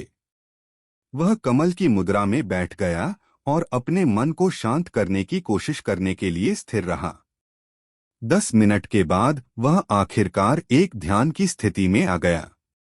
उसने स्क्रॉल में बताए गए निर्देशों का पालन किया। उसने अपने शरीर में ऊर्जा की खोज करने की कोशिश की। उसे खोजने में उसे 1 घंटे के करीब का समय लगा, बेशक कई बार असफल होने के बाद। पा लिया। अब दूसरे चरण के लिए अथर्व ऊर्जा खोजने में कामयाब होने पर रोमांचित था। अब अगला कदम था अपने शरीर में ऊर्जा को एक खास पैटर्न में चलाना। उसे अपने शरीर को इसके आदी होने के लिए चक्र को 10 बार दोहराना था। अथर्व ने पहली बार कोशिश की और ऊर्जा को उसके मौजूदा स्थान से हटाने में भी विफल रहा। फिर भी उसने हार नहीं मानी। उसने तब भी हार नहीं मानी जब उसे पता चला कि उसके पास कोई तत्व संबंधी आत्मीयता नहीं है। अब तो बात ही छोड़िए, क्योंकि वह सभी तत्वों के साथ आत्मीयता रखते हुए साधना कर सकता है। उसने फिर से कोशिश की, जो भी विफल रही। वह रात भर कोशिश करता रहा, लेकिन कोई प्रगति नहीं हुई। जब तक वह पूरी तरह थक गया, तब तक लगभग भोर हो चुकी थी। वह फर्श पर गिर पड़ा और वहीं सो गया। सभी प्रयासों से उसका शरीर पूरी तरह से थक चुका था। जब वह उठा तब तक दोपहर हो चुकी थी। उसे अपने पूरे शरीर में दर्द महसूस हो रहा था और वह अभी भी थका हुआ था। अगर कोई सामान्य तत्ववादी उसकी तरह कोशिश करता तो वह 1 सप्ताह तक बिस्तर से बाहर नहीं निकल पाता। साधना तकनीक ने मानव शरीर पर बहुत बुरा असर डाला। कोई आश्चर्य नहीं कि इसे विकसित करने से पहले इतनी सख्त शारीरिक ट्रेनिंग की आवश्यकता होती है। अगर ट्रेनिंग शुरू करने से पहले मेरी काया ऐसी ही होती तो मैं 1 महीने तक बिस्तर से बाहर नहीं निकल पाता, अथर्व ने कहा जब उसे अपने पूरे शरीर में दर्द महसूस हुआ। यह प्रक्रिया 2 दिन तक जारी रही। उसके बाद अथर्व ने थोड़ी प्रगति करना शुरू किया। वह आखिरकार इसे हिलाने में सक्षम हो गया, भले ही थोड़ा सा, लेकिन यह फिर भी कुछ था। वह बहुत खुश था, लेकिन अपनी थोड़ी सी प्रगति के लिए उसे अपने पूरे शरीर में दर्द भी महसूस हुआ। अपने मजबूत प्रशिक्षण के कारण वह दूसरों की तुलना में अधिक दर्द सहने में सक्षम था, क्योंकि वह प्रशिक्षण सत्र में लगभग हर दिन अपने शरीर को नुकसान पहुंचाता है। 1 और सप्ताह के बाद वह पहले से ही एक चक्र पूरा करने में सक्षम था। जब उसने खुद को विभिन्न तत्वों का उपयोग करते हुए कल्पना की तो वह उत्साहित महसूस करता था और अपने बिस्तर पर हंसने से खुद को रोक नहीं पाता था। वह अपने शरीर में होने वाले सभी दर्द के कारण ठीक से हंस नहीं पा रहा था। दूसरे चक्र की प्रक्रिया के दौरान अथर्व ने महसूस किया कि दर्द थोड़ा बढ़ गया है। वह पहले से ही दर्द के आदी होने लगा था, फिर दर्द बढ़ गया। अथर्व ने रक्त संचार के बीच में दर्द से फुफकारते हुए कहा, मैं इस तरह से जारी नहीं रख सकता। यह दर्द शायद रक्त संचार पूरा होने से पहले ही मुझे मार देगा। मुझे इसे कम करने का कोई तरीका निकालना होगा। दर्द उसके लिए पहले से ही असहनीय हो रहा था। उसे जल्दी से कोई उपाय सोचना था, अन्यथा वह विराम लेता और फिर किसी और समय जारी रखता। लेकिन वह ऐसा नहीं चाहता था। मैं कल प्रशिक्षण के लिए निकलूंगा। मुझे प्रशिक्षण लिए काफी समय हो गया है, अथर्व ने कहा। उसे पहले से ही अपने शरीर को प्रशिक्षित करने की आदत हो गई थी और इन दिनों उसने पूरी तरह से साधना पर ध्यान केंद्रित किया था। वह कुछ हद तक चूक गया था। अथर्व ने रक्त संचार बंद कर दिया और सो गया। वह कल सुबह जल्दी उठकर लंबे प्रशिक्षण सत्र में जाएगा। अगली सुबह अथर्व ऊर्जा से भरकर उठा और अपने कमरे से बाहर भागा। उसने लिविंग रूम में मार्था को देखा और उससे कहा कि वह प्रशिक्षण के लिए बाहर जा रहा है। मार्था ने देखा कि अथर्व ने साधना शुरू करने के बाद से कितना खुशमिजाज हो गया है। हालांकि उसने अभी तक कोई सफलता हासिल नहीं की थी, यह अच्छा है कि वह अब साधना कर सकता है। मार्था हैरान थी कि अथर्व प्रशिक्षण लेने जा रहा था। उसे याद आया कि जब से अथर्व ने साधना तकनीक शुरू की है, वह खुद को पूरी तरह से उसमें डुबो चुका था। जाने से पहले कुछ खा लो, साथ ही अपने साथ कुछ खाना ले जाना याद रखना, मार्था ने तुरंत चिल्लाया जब उसने देखा कि अथर्व बिना खाए जाने वाला था।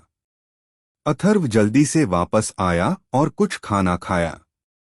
उसने थोड़ा सा साथ लिया और अपने रास्ते पर चला गया।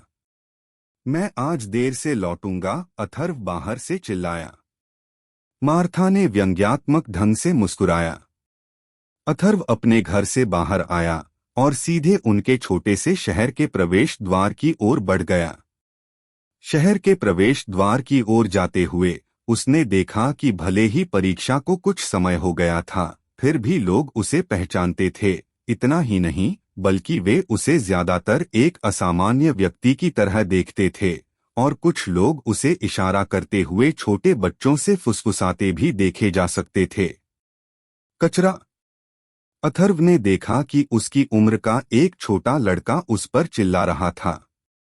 अगर यह पहले होता तो उसे बुरा लगता जब उसे कचरा कहा जाता, लेकिन अब उसे इस बात की परवाह नहीं है कि वे उसके बारे में क्या कह रहे हैं। उसने उनकी अनदेखी की और जंगल की ओर अपनी यात्रा जारी रखी। वह युवक जो दो अन्य लोगों के साथ था, अथर्व को एक छोटी सी मुस्कान के साथ देखा। ओह, ऐसा लगता है कि उसके पंख उगने लगे हैं। अच्छा हुआ कि मैंने इसे पहले ही देख लिया। लगता है कि उसे एक और सबक सिखाने का समय आ गया है। दो अन्य लोग थोड़ा हंसे, लेकिन जब वह अथर्व को सबक सिखाएगा तो उन्होंने उसके साथ शामिल होने की योजना नहीं बनाई। उन्होंने केवल देखने की योजना बनाई। आखिरकार उन्होंने अथर्व की मां के हिंसक स्वभाव के बारे में सुना था। शहर के ज्यादातर लोग जानते थे कि अथर्व आमतौर पर ट्रेनिंग के लिए जंगल में जाता है। वैसे भी शहर बड़ा नहीं था, इसलिए रहने वाले एक दूसरे से परिचित थे। कुछ लोग आमतौर पर उसका मजाक उड़ाते थे, कहते थे कि वह पागल हो गया है क्योंकि वह कचरा है। लेकिन जब मार्था ने उसे बताया कि वे सिर्फ ऐसे लोग हैं जिनका जीवन दुखद है, इसलिए वे अपनी कुंठा को बाहर निकालने के लिए कोई रास्ता ढूंढ रहे हैं, तो उसने उन पर ध्यान देना बंद कर दिया। इस युवक का नाम डेरेक था और आश्चर्यजनक रूप से उसे हाल ही में अकादमी से निकाल दिया गया था। वह एक विंड एलिमेंटलिस्ट था, केवल उसका एलिमेंटल ग्रेड सबसे कम था, गुलाबी। इतना ही नहीं, बल्कि वह खेती करने में भी खराब था। इसलिए जब वह अकादमी द्वारा निर्धारित लक्ष्य को पूरा नहीं कर पाया तो उसे वापस घर भेज दिया गया। किसी भी अकादमी में शामिल होने के बाद छात्रों की प्रगति को देखने के लिए कभी-कभी परीक्षाएं ली जाती हैं। अगर उन्हें लगता है कि कोई छात्र कोई सुधार नहीं कर रहा है तो छात्र को निकाल दिया जाएगा। अकादमियों में दबाव और प्रतिस्पर्धा वास्तव में बहुत अधिक है। निकाले गए छात्रों में डेरेक और उसके दोस्त भी शामिल थे। हालांकि उसे निकाल दिया गया था, लेकिन वह पहले से ही कलेक्शन प्लेन के 7वें चरण में था। उसकी उम्र आमतौर पर अब तक फ्यूजन प्लेन तक पहुंच जानी चाहिए थी। कलेक्शन प्लेन एलिमेंटलिस्ट की यात्रा में पहला प्लेन है। यह वह प्लेन है जहां एलिमेंटलिस्ट दुनिया से एलिमेंटल एसेंस को पहली बार अपने शरीर में इकट्ठा करते हैं, जिससे वह मजबूत होता है। अथर्व अपनी ट्रेनिंग वाली जगह पर पहुंच गया और तुरंत ही अपने सामान्य ट्रेनिंग सेशन में लग गया। उसे पता भी नहीं चला कि अंधेरा हो चुका है और वह पहले की तरह थका नहीं था। वाह, लगता है कि मेरी काया में सुधार हुआ है। अब मैं जल्दी थके बिना लंबे समय तक ट्रेनिंग कर सकता हूं, अथर्व ने आश्चर्य से कहा। क्या यह उस तकनीक की वजह से हो सकता है जिसे मैं अभी सीख रहा हूं? उसने कुछ देर तक सोचा। चूंकि वह समझ नहीं पाया कि ऐसा क्यों हुआ, इसलिए उसने अभी के लिए इसे भूल जाने का फैसला किया। उसने अपनी चीजें तैयार की और घर की ओर चल दिया। जंगल से रेड सिटी की ओर जाने वाले रास्ते पर सड़क के किनारे युवाओं का एक समूह खड़ा दिखाई दे रहा था। उनका नेता लगभग 15 साल का एक लड़का था। कुल 4 लड़के एक तरफ इकट्ठे होकर बातें कर रहे थे। जब अथर्व उस जगह के करीब पहुंचा जहां वे इकट्ठे थे, तो वह रुक गया और उन्हें देखने लगा। यह पहली बार नहीं था जब उसे इस तरह की किसी चीज का सामना करना पड़ा था। जब से इस समूह का नेता कुछ महीने पहले शहर में आया था, तब से वह उसे निशाना बना रहा था। लेकिन इस तथ्य के कारण कि वह अपने लिए कोई परेशानी नहीं खड़ी करना चाहता था, उसने हमेशा उससे बचने की पूरी कोशिश की। हालांकि एक बार या 2 बार या 3 बार ठीक है, ऐसा कई बार हुआ है कि वह दुर्भाग्य से उससे बच नहीं पाया और उन्होंने सौहार्दपूर्ण ढंग से बात की। बातचीत के अंत में उसकी एक आंख काली हो गई। यहाँ कचरा आ रहा है, लड़कों, डेरेक ने अथर्व को तिरस्कार से देखा। यह सुनते ही लड़के हंसने लगे। वे हमेशा डेरेक के साथ होते थे जब भी वह अथर्व या किसी अन्य युवा को धमकाता था। अथर्व ने भावहीन आंखों से उनकी ओर देखा, फिर पूछा, डेरेक, अब तुम क्या चाहते हो? उसने अपनी वर्तमान दुर्दशा से बाहर निकलने की योजना के बारे में सोचते हुए पूछा। वह जानता था कि डेरेक उसके साथ क्या करना चाहता था और उसने इस बार अपनी आंख काली करने की योजना नहीं बनाई थी। वह मार्था को झूठ बोलते बोलते थोड़ा थक गया था, हालांकि वह जानता था कि वह जानती थी कि वह झूठ बोल रहा है। मुझे नहीं पता था कि तुम इतने बेवकूफ हो। तुमने आज सुबह मुझे नाराज कर दिया। मैंने तुम्हें आवाज लगाया और तुमने मुझे नजरअंदाज कर दिया, डेरेक ने शरारती मुस्कान के साथ जवाब दिया। डेरेक के समूह ने जब यह सुना तो वे हंस पड़े। अथर्व की अभिव्यक्ति आश्चर्य में बदल गई। क्या? कब? डेरेक, क्या यह थोड़ा ज्यादा नहीं है? मुझे याद नहीं है कि तुमने मेरा नाम पुकारा था। मुझे तुम्हारी आवाज सुनाई दी, लेकिन तुम स्पष्ट रूप से किसी और से बात कर रहे थे। क्या तुमने मेरा नाम पुकारा? अथर्व ने चीजों को स्पष्ट करने के लिए पूछा। हाँ, मैंने पुकारा, डेरेक ने पुष्टि की। कचरा, अथर्व ने कहा। हाँ, डेरेक ने अथर्व की बात का जवाब दिया। जवाब देने के बाद वह एक पल के लिए रुका और उसे एहसास हुआ कि अथर्व उसे कचरा कह रहा था, और उसने जवाब भी दिया। देखा, तुमने कहा कि तुम्हारा नाम कचरा है। जब किसी ने तुम्हारा नाम पूछा तो मैंने साफ सुना और तुमने जवाब दिया कचरा। इसलिए मुझे लगा कि तुम किसी और से बात कर रहे हो, अथर्व ने मजाकिया अंदाज में कहा। तुम? डेरेक गुस्से से लगभग फट पड़ा। उसने नहीं सोचा था कि अथर्व उसे धोखा देने की हिम्मत कैसे हुई। तुम जानते हो, माफी मांगना भूल जाओ, क्योंकि अगर तुमने माफी मांगी भी तो मैं तुम्हें माफ नहीं करूंगा, डेरेक ने कहा। वह जानता था कि वह शब्दों की लड़ाई में अथर्व को नहीं हरा सकता, इसलिए उसने उसे पीटने का फैसला किया। बकवास! मैंने गड़बड़ कर दी। मुझे उसके साथ खिलवाड़ नहीं करना चाहिए था। अथर्व को तुरंत अपने फैसले पर पछतावा हुआ। इससे पहले कि वह एक और शब्द भी बोल पाता, उसने डेरेक के रूप में बदलाव देखा। बकवास! उसने अंदर ही अंदर कोसा और खुद को तैयार किया। डेरेक ने अपने शरीर में वायु तत्वों को सक्रिय किया और अथर्व की ओर बढ़ा। अथर्व के कंधे को पकड़ने के लिए अपने हाथ आगे बढ़ाए। जब कोई एलिमेंटलिस्ट अभी भी कलेक्शन प्लेन में होता है तो वे अपने शरीर के बाहर के तत्वों को इस्तेमाल करने में सक्षम नहीं होते हैं, क्योंकि उन्होंने न केवल पर्याप्त तत्व एकत्र किए हैं, बल्कि वे अभी तक अपने उक्त तत्वों के साथ जुड़े भी नहीं हैं। यह केवल तभी संभव है जब कोई एलिमेंटलिस्ट फ्यूजन प्लेन से ऊपर जाता है, तभी वे इसे इस्तेमाल कर सकते हैं।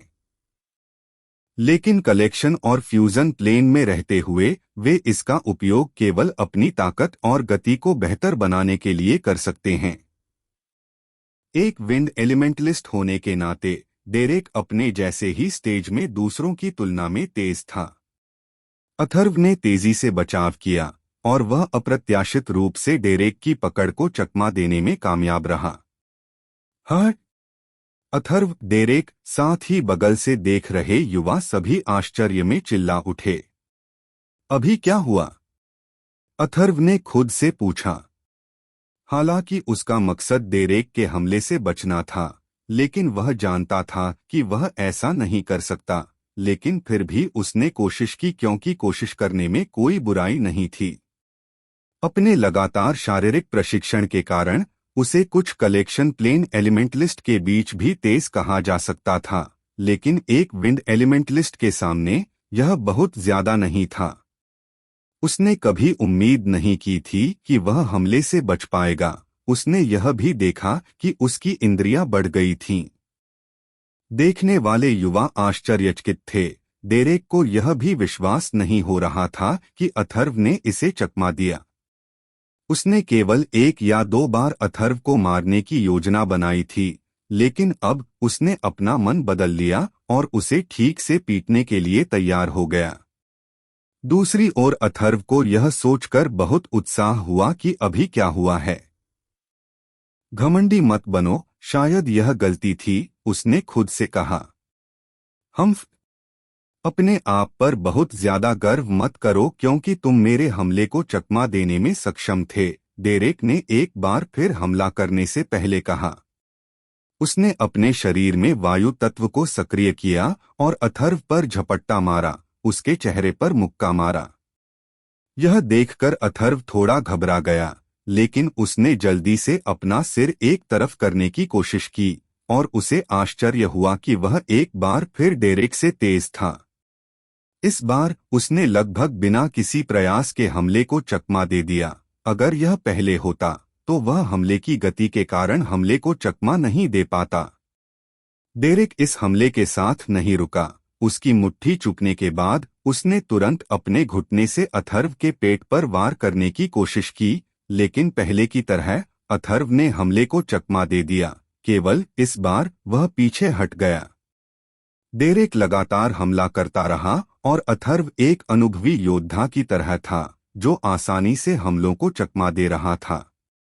वह इतना तेज कैसे हो सकता है? युवकों में से एक ने कहा।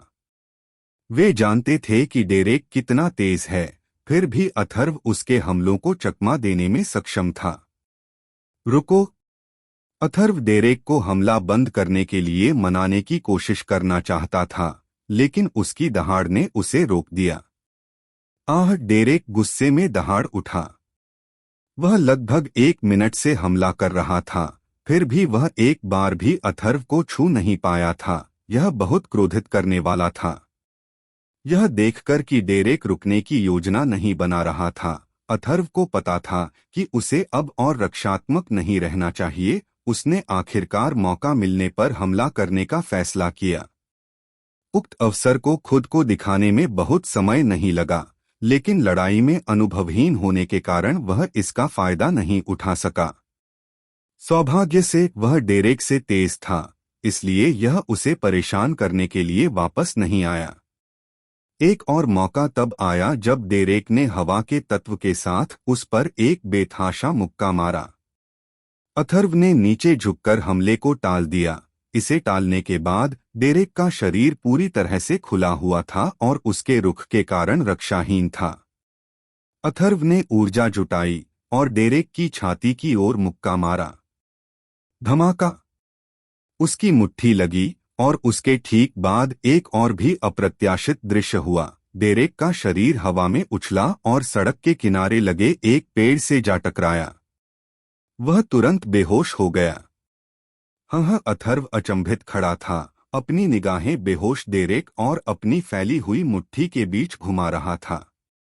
ऐसा संभव नहीं होना चाहिए, है न? उसने खुद से पूछा। देखने वाले युवा अचंभित थे। उनका मुंह इतना खुला हुआ था कि एक अंडा आसानी से उनके अंदर समा सकता था। वे बेहोश डेरेक को और फिर चकित अथर्व को घूर रहे थे। थोड़ी देर खड़े रहने के बाद अथर्व जल्दी से घर चला गया। यह पहली बार था जब वह पलटवार करने में सक्षम था और वह इससे बहुत खुश था।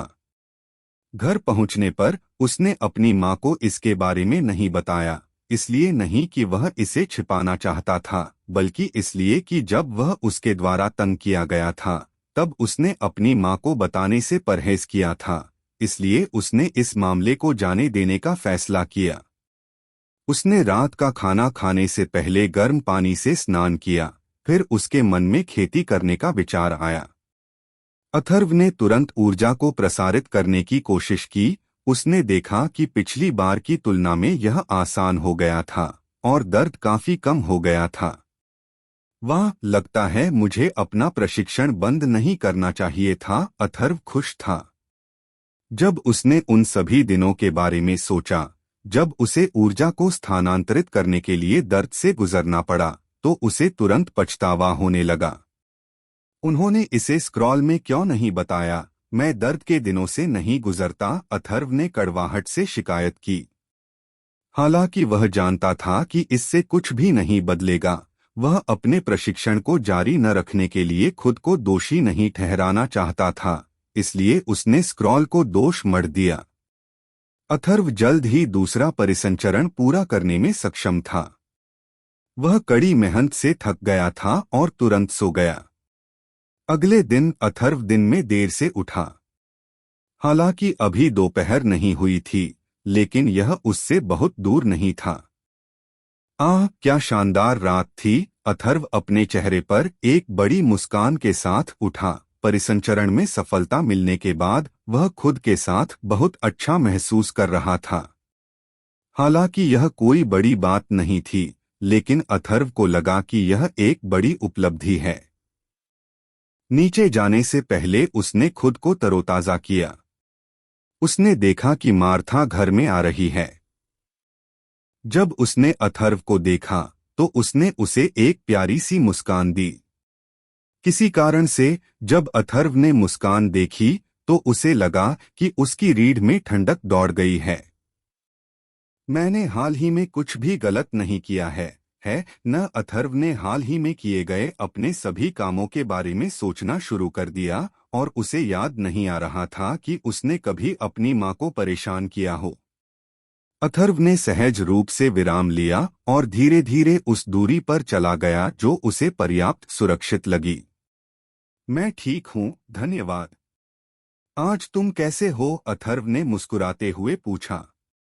मुझे कहना चाहिए तुम आज सुबह बहुत सुंदर लग रही हो। इससे पहले कि मार्था अथर्व द्वारा पूछे गए प्रश्न का उत्तर दे पाती, उसने उसे फिर से बोलते हुए सुना। उसकी जुबान कितनी चटपटी है। बिल्कुल अपने पिता की तरह मार्था ने मन ही मन ठंडी हंसी उड़ाई। वह जानती थी कि वह उसकी तारीफ क्यों कर रहा था। जब भी वह कुछ गलत करता है तो हमेशा उसके पक्ष में आने के लिए ऐसा करता है। हालांकि वह कभी उसके झांसे में नहीं आती, लेकिन वह अनजाने में उसके लिए अपने मन में जो सजा रखती है उसे कम कर देती है। कल तुम्हारी ट्रेनिंग कैसी रही? मार्था ने मुस्कुराते हुए पूछा। ठीक थी। मैंने देखा कि जब से मैंने तकनीक की साधना शुरू की है, मेरी सहन शक्ति में एक पायदान की वृद्धि हुई है। हालांकि मैंने पूरी तरह से साधना शुरू नहीं की है। मुझे लगता है कि इसमें अब ज्यादा समय नहीं लगेगा और मैंने दूसरे चक्र में कुछ प्रगति की है। अब बस इतना ही करना है कि मैं 10वें चक्र तक पहुंच जाऊं। अथर्व ने कल जो कुछ भी किया था उसे उगल दिया। वह भूल गया कि डेरेक के साथ क्या हुआ था, क्योंकि वह पिछली रात की अपनी साधना सफलता से बहुत उत्साहित था। मार्था ने उसे ध्यान से देखा। वह मुझसे यह क्यों छिपा रहा है, या वह इसके बारे में भूल गया है? कोई जरूरत नहीं, मैं बस इसके बारे में पूछूंगी। मुझे बताया गया कि तुमने कल जंगल से वापस आते समय डेरेक पर चुपके से हमला किया था। मार्था ने अथर्व की प्रतिक्रिया का बारीकी से अध्ययन किया। अथर्व ने जब यह सुना तो वह चौंक गया। फिर उसे सब समझ में आ गया। कोई आश्चर्य नहीं कि वह अजीब व्यवहार कर रही थी। तो ऐसा डेरेक के साथ उसके छोटे मोटे विवाद के कारण हुआ था। बिल्कुल नहीं, वह मुझे धमकाना चाहता था, इसलिए मैंने उसे सबक सिखाने का फैसला किया। उसने गर्व से अपनी छाती बाहर निकालते हुए कहा। मार्था ने उसे देखा, यह नहीं जानते हुए कि उसे हंसना चाहिए या रोना चाहिए। यह बच्चा। ठीक है, उसने ऐसा नहीं कहा था। उसने कहा कि वह सड़क के किनारे अपने काम को कर रहा था जब तुमने अचानक उस पर चुपके से हमला किया, जबकि वह विचलित था। उसने कहा कि तुमने उस पर हमला किया क्योंकि तुम उस पर गुस्सा थे जब उसने मजाक में तुम्हें कचरा कहा था। मार्था ने बताया कि उसे क्या बताया गया था। वह अपने बेटे को अच्छी तरह से जानती थी। हालांकि वह शरारती था, लेकिन वह किसी पर भी चुपके से हमला नहीं करता था। वैसे उस विशेष कारण से नहीं। अपने चरित्र के साथ वह निश्चित रूप से अपने दुश्मनों पर चुपके से हमला करेगा। डेरेक को दुश्मन नहीं माना जा सकता। वह अथर्व के समय के लायक भी नहीं है। इतना ही नहीं, वह जानती थी कि डेरेक हाल ही में अथर्व को परेशान कर रहा है, लेकिन उसने हस्तक्षेप नहीं किया क्योंकि अथर्व ने उसे इसके बारे में नहीं बताया था। वह झूठ बोल रहा है। अथर्व ने आत्मविश्वास से अपना बचाव किया। वह जानता था कि उसकी माँ जानती थी कि वह सही है। वह बस उसे डराने की कोशिश कर रही थी। भले ही वह गलत हो, वह जानता था कि वह निश्चित रूप से उसकी रक्षा करेगी। मार्था ने कुछ देर तक उसकी ओर देखा। मुझे बताओ क्या हुआ। अथर्व ने पूरी घटना बताई। जब वह बाहर जा रहा था तब से लेकर जब उसे डेरेक ने रोक दिया था। जब उसने सुना कि अथर्व ने बिना किसी प्रयास के डेरेक को कैसे हरा दिया तो मार्था भी अचंभित रह गई। डेरेक कलेक्शन प्लेन के 8वें चरण में है, जो फ्यूजन प्लेन से थोड़ी दूर है। फिर भी अथर्व उससे तेज था। जो बात ज्यादा चौंकाने वाली थी वह यह थी कि डेरेक एक विंड एलिमेंटलिस्ट है। उसने अपने बेटे की ओर देखा, उसके दिल में गर्व भर गया, लेकिन उसने इसे जाहिर नहीं किया। अगर अथर्व को पता चल जाता कि उसे उस पर गर्व है, तो उसे नहीं पता कि वह आगे क्या कर सकता है। ठीक है, इस बारे में चिंता मत करो, मैं इसका ध्यान रखूंगी। मैं नहीं चाहती कि ऐसा कुछ फिर से हो। अपनी साधना पर पूरा ध्यान लगाओ और जितनी जल्दी हो सके परिसंचरण को पूरा करने की कोशिश करो, ताकि तुम असली साधना शुरू कर सको, मार्था ने उससे गंभीरता से कहा। वह वास्तव में नहीं चाहती थी कि वह इन सभी छोटी छोटी चीजों में अपना समय बर्बाद करे। जब तक वह वास्तव में साधना शुरू कर सकता है, मैं खुश रहूंगी। हाँ माँ, मैं अतिरिक्त मेहनत करूंगा, अथर्व ने दृढ़ निश्चय के साथ घोषणा की। मार्था ने उसकी ओर देखा और यह देखकर स्वीकृति में सिर हिलाया कि वह कितना दृढ़ निश्चयी था। अथर्व ने उस दिन अपना प्रशिक्षण जारी रखा, केवल अब उसकी दिनचर्या बदल गई थी। वह दिन में प्रशिक्षण लेता था और रात में ध्यान करता था। धीरे धीरे समय बीतता गया और 1 महीना जल्द ही बीत गया। अथर्व ने बाद में डेरेक या किसी से भी कोई बात नहीं सुनी। उसे शांति का एक दुर्लभ क्षण दिया गया था। वह खुश था क्योंकि अब उसका पूरा ध्यान अपने प्रशिक्षण पर था। इस महीने के दौरान वह 7वें चक्र तक पहुंचने में सक्षम था। जितने अधिक चक्र, उसके लिए उतना ही कठिन होता गया। वह दृढ़ निश्चयी था, इसलिए उसने बीच में रुकनाया। हार नहीं मानी क्योंकि उसे लगा कि यह बहुत कठिन है। वह खुद को कगार तक धकेलता रहा और खुद को पार करता रहा। जब भी वह प्रशिक्षण लेना चाहता, वह खुद को हराने के लिए लक्ष्य बनाता। अगर वह सामान्य से ज्यादा कर पाता, तो वह अपने पिछले स्वरूप से सफलतापूर्वक आगे निकल जाता। 1 और महीना बिना किसी बड़ी घटना के गुजर गया। अथर्व ने अपनी उन्मत्त ट्रेनिंग जारी रखी और मार्था को भी उसकी चिंता होने लगी। एक बार अथर्व घर आया तो ऐसा लग रहा था कि मानो मौत के दरवाजे पर पैर रखा हो। उसे 1 हफ्ते के लिए घर पर ही रहने के लिए कहना पड़ा ताकि वह आराम कर सके और फिर उसे अपनी ट्रेनिंग जारी रखने की अनुमति दी जा सके।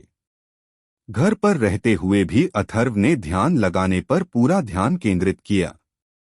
इन 2 महीनों के दौरान अथर्व 9 चक्र पूरे करने में सक्षम था। अब उसे आखिरी चक्र पूरा करना था। एक बार जब वह इसे पूरा कर लेगा, तो वह आधिकारिक तौर पर एलिमेंटलिस्ट के दायरे में कदम रख देगा।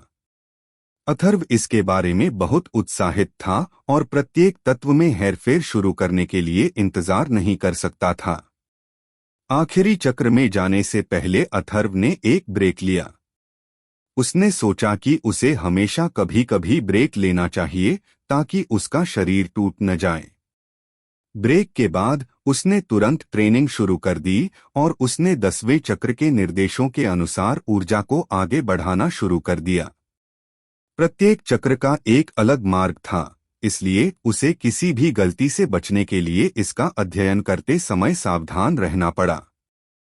हालांकि वे लगभग समान थे, लेकिन प्रत्येक चक्र के लिए हमेशा एक अलग मार्ग होता है। अथर्व ने कड़ी मेहनत की और 2 सप्ताह के कठोर प्रशिक्षण के बाद एक रात उसने आखिरकार आखिरी चक्र पूरा कर लिया। गड़गड़ाहट। अथर्व के शरीर से गड़गड़ाहट की आवाज सुनी जा सकती थी। 10वां चक्र पूरा करने के बाद उसके शरीर में बहुत बड़े बदलाव होने लगे। जब यह हुआ तो अथर्व एक ट्रांस में चला गया। उसने देखा कि एक आदमी हवा में राजसी ढंग से खड़ा था और दुनिया को देख रहा था। उसकी एक महान आभा सभी दिशाओं में फैल रही थी। ऐसा लग रहा था कि वह हर चीज का स्वामी था। उसने अपना दाहिना हाथ आगे बढ़ाया और सभी तत्व उसके हाथों के शीर्ष पर एकत्रित होते देखे जा सकते थे। यह एक सुंदर दृश्य था। तत्वों ने उसके हाथ के शीर्ष पर एक गोला बनाया। गोला आकर्षक था, लेकिन अथर्व सुंदर गोले में छिपी विनाशकारी शक्तियों को महसूस कर सकता था। इसे एक सुंदर हत्यारा कहा जा सकता है। आदमी ने अपने हाथ फैलाए और गोला फट गया। यह एक आश्चर्यजनक दृश्य था और सुंदर भी था। अथर्व उस आदमी के नियंत्रण में मौजूद तत्वों की संख्या से हैरान था। आदमी ने अथर्व की दिशा में देखा और उसे देखकर मुस्कुराया। रोशनी कम होने के बाद ही अथर्व को एहसास हुआ कि वे अकेले थे। वह आदमी इत्मीनान से उसकी ओर चला। उसने अपना सिर हिलाने से पहले कुछ देर तक उसका अध्ययन किया। अथर्व घबराया हुआ खड़ा था और अपने सामने खड़े आदमी का भी अध्ययन कर रहा था। वह आदमी सुंदर था। उसके कंधे तक लंबे बाल थे। तुम्हारा नाम क्या है, युवा लड़के? आदमी ने शांति से पूछा। अथर्व ने सावधानी से उत्तर दिया। आदमी ने एक भौं उठाई और उसे ध्यान से देखा। तुम ही थे जिसने मेरी शक्तियों को विरासत में लिया है। अच्छा, तुम मुश्किल से न्यूनतम आवश्यकताओं को पूरा करने में सक्षम थे। अगर तुम अराजकता तत्व का उपयोग करना चाहते हो तो तुम्हारे पास एक मजबूत शरीर होना चाहिए। अराजकता तत्व? अथर्व हैरान था। हालांकि वह सब कुछ नहीं जानता था। वह जानता था कि दुनिया में केवल 7 तत्व हैं, जो अग्नि, जल, वायु, पृथ्वी, बिजली, अंधकार और प्रकाश तत्व हैं। उसने इस अराजकता तत्व के बारे में कभी नहीं सुना था, जिसके बारे में रहस्यमय आदमी बात कर रहा था। आपको अभी इसके बारे में ज्यादा जानने की जरूरत नहीं है। बस इसे अपने दिमाग में रखें। आपको सबसे शक्तिशाली भगवान, अराजकता भगवान की शक्ति विरासत में मिली है, आदमी ने अथर्व से कहा। अराजकता भगवान? अथर्व ने कुछ किताबों में देवताओं के बारे में पढ़ा था और जानता था कि प्रत्येक तत्व के लिए एक भगवान है, लेकिन उसने इस अराजकता भगवान के बारे में कभी नहीं सुना था जिसके बारे में यह आदमी बात कर रहा था। हाँ, अराजकता भगवान। वह सभी देवताओं में सबसे शक्तिशाली था और देवताओं का नेतृत्व करने वाला वही था, आदमी ने कहा। मैंने इस अराजकता भगवान के बारे में कभी नहीं सुना है जिसके बारे में आप बात कर रहे हैं, वरिष्ठ, अथर्व ने उससे कहा। आदमी ने उसे हैरानी भरी नजर से देखा। क्या अराजकता भगवान का कोई रिकॉर्ड नहीं है? उसने पूछा। नहीं वरिष्ठ, देवताओं के महान युद्ध के बाद से देवताओं के बारे में नहीं सुना गया है, और वह युद्ध 1 लाख साल पहले हुआ था, अथर्व ने समझाया। आदमी घबरा गया। लगता है कि उसके बाद एक और युद्ध हुआ था। कोई आश्चर्य नहीं कि वे अराजकता भगवान के बारे में नहीं जानते। उसने अपनी सांस में बुदबुदाया। अभी के लिए इसके बारे में भूल जाओ। समय बीतने के साथ तुम्हें और पता चल जाएगा। अब चूंकि आपको यह शक्ति विरासत में मिली है, तो आपको इसके बारे में कुछ बातें पहले से ही पता होनी चाहिए, आदमी ने गंभीरता से पूछा। हाँ सीनियर, मुझे पता है कि मैं इसके साथ सभी तत्वों को नियंत्रित कर सकता हूँ, अथर्व ने जवाब दिया। ठीक है, यह इसका सबसे मजबूत पहलू नहीं है। आप अभी भी जल्द ही अराजकता तत्व का निर्माण नहीं कर पाएंगे, आदमी ने मुस्कुराते हुए कहा। ठीक है, तो क्या मैं अब तत्वों का उपयोग करना शुरू कर सकता हूँ? अथर्व ने उत्साह से पूछा। उसे अराजकता के देवता या अराजकता तत्व की परवाह नहीं थी। अब उसके लिए जो महत्वपूर्ण था वह यह था कि क्या वह तत्वों का उपयोग कर सकता है। हालांकि वह इसके बारे में उत्सुक था, लेकिन यह उसके लिए बहुत महत्वपूर्ण नहीं था। नहीं, आदमी ने उत्तर दिया। क्या? अथर्व ने कहा। नहीं, आदमी ने फिर कहा। लेकिन स्क्रॉल में लिखा था कि मैं सभी तत्वों को नियंत्रित कर सकूंगा, अथर्व ने जल्दी से कहा। उसने पहले ही कल्पना कर ली थी कि वह सभी तत्वों को कैसे नियंत्रित करेगा। अब यह आदमी उसे बता रहा था कि वह अब तत्वों का उपयोग नहीं कर सकता। मुझे पता है, लेकिन यह इतना आसान नहीं है। मानव शरीर को सभी तत्वों के साथ एक जैसा नहीं होना चाहिए, इसलिए इसमें आपको कुछ समय और कड़ी मेहनत करनी होगी, अथर्व को देखते हुए आदमी ने कहा। कड़ी मेहनत? मैं अपने शरीर को बेहतर बनाने के लिए इतनी मेहनत कर रहा हूँ, फिर भी तुम मुझे कह रहे हो कि मुझे अभी और कड़ी मेहनत करनी होगी, अथर्व उदास महसूस कर रहा था। उसने पहले ही अपने दृष्टिकोण से इतनी मेहनत की थी, फिर भी वह अभी भी और मेहनत करेगा, बस जो वादा किया गया था उसे पाने के लिए। उसे लगा कि उसके हाथ में पहले से ही सब कुछ है, कौन जानता था कि वह बादलों को थामे हुए था। आप उम्मीद नहीं करते कि यह इतना आसान होगा, है ना? आदमी ने हंसते हुए कहा। अथर्व को ठगा हुआ महसूस हुआ। वरिष्ठ, क्या मैं केवल एक तत्व ले सकता हूँ और बस यह सब भूल सकता हूँ? अथर्व ने पूछा। हालांकि सभी तत्वों को अपने पास रखने का विचार बहुत अच्छा लग रहा था। अगर उसे और 15 या 20 साल तक इंतजार करना पड़े तो यह अच्छा नहीं होगा।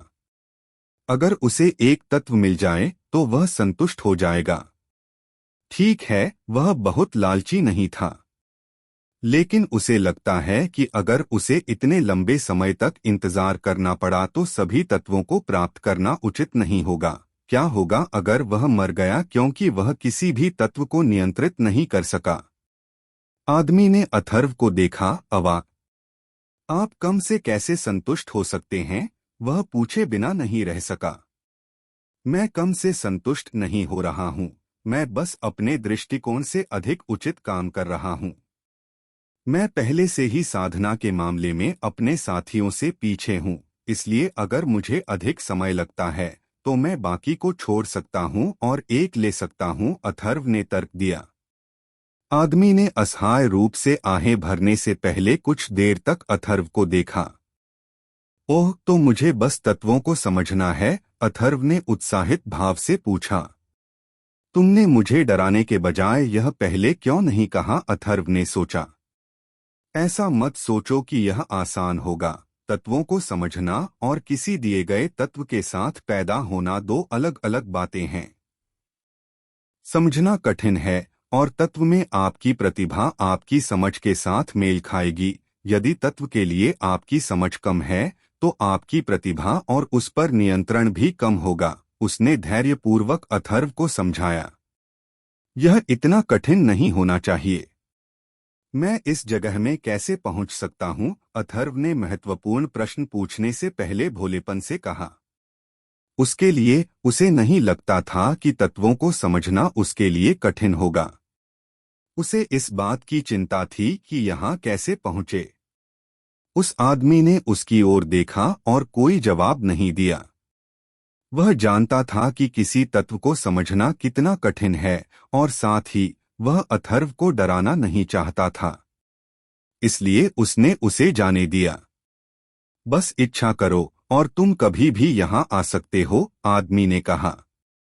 ठीक है, अथर्व ने खुशी से उत्तर दिया, क्योंकि अब उसे पता था कि वह यहाँ कैसे पहुँच सकता है। सब कुछ तय हो गया था। ओह, मैंने तुम्हें अभी तक इसका सबसे मजबूत पहलू नहीं बताया है, आदमी ने अचानक कहा। अथर्व ने दिलचस्पी से उसकी ओर देखा। तत्व संलयन, उसने मुस्कुराते हुए कहा। तत्व संलयन? यह सुनकर अथर्व की दिलचस्पी बढ़ गई।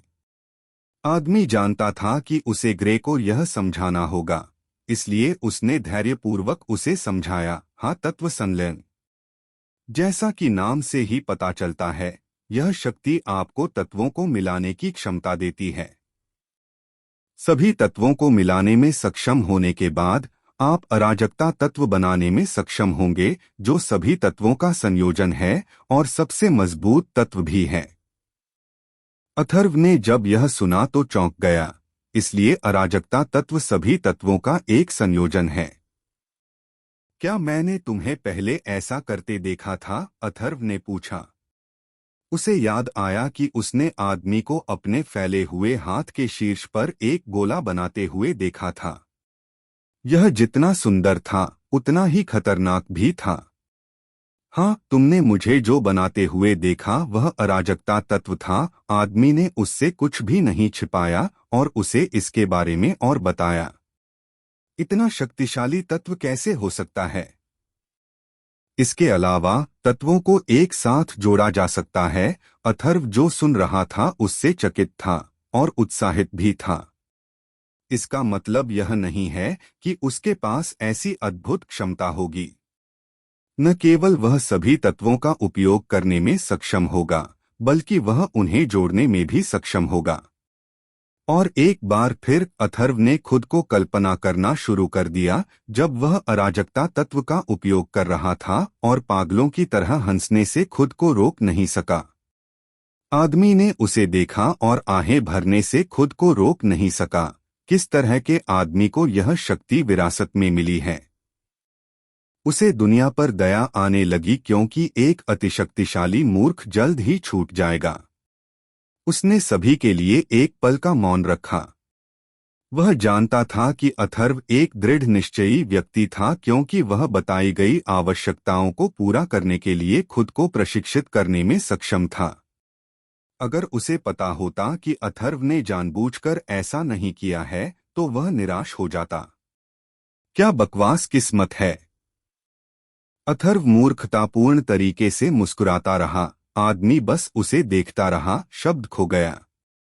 उसने बस यह पता लगा लिया कि अथर्व पूरी तरह से पागल था। मुस्कुराना बंद करो और सुनो, मैं जल्द ही चला जाऊंगा। ऐसी चीजें हैं जिनके बारे में तुम्हें पता होना चाहिए। आदमी ने माहौल को एक बार फिर से गंभीर बनाने की कोशिश की। अगर वह अभी भी जीवित होता तो उसे यकीन था कि वह शायद अथर्व को पीटता। नहीं रुको, वह निश्चित रूप से अथर्व को पीटेगा। ठीक है सीनियर, मैं पूरी तरह से सुनने के लिए तैयार हूँ। अथर्व ने शांत होने की कोशिश की जब उसने देखा कि वह आदमी कितना गंभीर था। वह जल्द ही चला जाएगा। वह कहाँ जा रहा है? अथर्व ने अपने दिल में सोचा। प्रत्येक तत्व को समझना उतना आसान नहीं है जितना आप सोचते हैं। उस पर पूर्ण नियंत्रण पाने के लिए आपको उसके बारे में सब कुछ जानना होगा। आपको उस तत्व के साथ एक होना होगा। तत्व के साथ एक होना समझ का उच्चतम स्तर है। हालांकि आप अभी भी इस स्तर से बहुत दूर हैं। आदमी ने अथर्व की ओर देखा और आगे कहा, आपको यह भी पता होना चाहिए कि आप तत्वों को जितना अधिक समझेंगे, आपकी साधना की गति उतनी ही तेज होगी। अथर्व ने ध्यान से सुना और जो कुछ वह सुन रहा था उससे स्तब्ध रह गया। वरिष्ठ का मतलब यह नहीं है बाकी लोगों के विपरीत जिनके पास अपने तत्व के लिए एक निश्चित प्रतिभा है, मेरी निश्चित नहीं है। हाँ, मूल रूप से यही बात है। बेशक यह तभी बढ़ सकता है जब आप उक्त तत्व की उच्च समझ रखते हैं। उसने धैर्यपूर्वक समझाया जैसे एक शिक्षक अपने छात्र को समझाता है। अथर्व के चेहरे पर एक गंभीर भाव था और उसे लगने लगा था कि तत्वों की उच्च समझ पाना वास्तव में इतना आसान नहीं होगा। जब आदमी ने अथर्व की नजर देखी तो उसे उसके बारे में अलग राय होने लगी। लगता है कि उसे आखिरकार एहसास हो गया है कि चीजें कितनी कठिन होने वाली हैं। उसने अपने दिल में स्वीकृति में सिर हिलाया। अब आप वास्तव में साधना शुरू कर सकते हैं।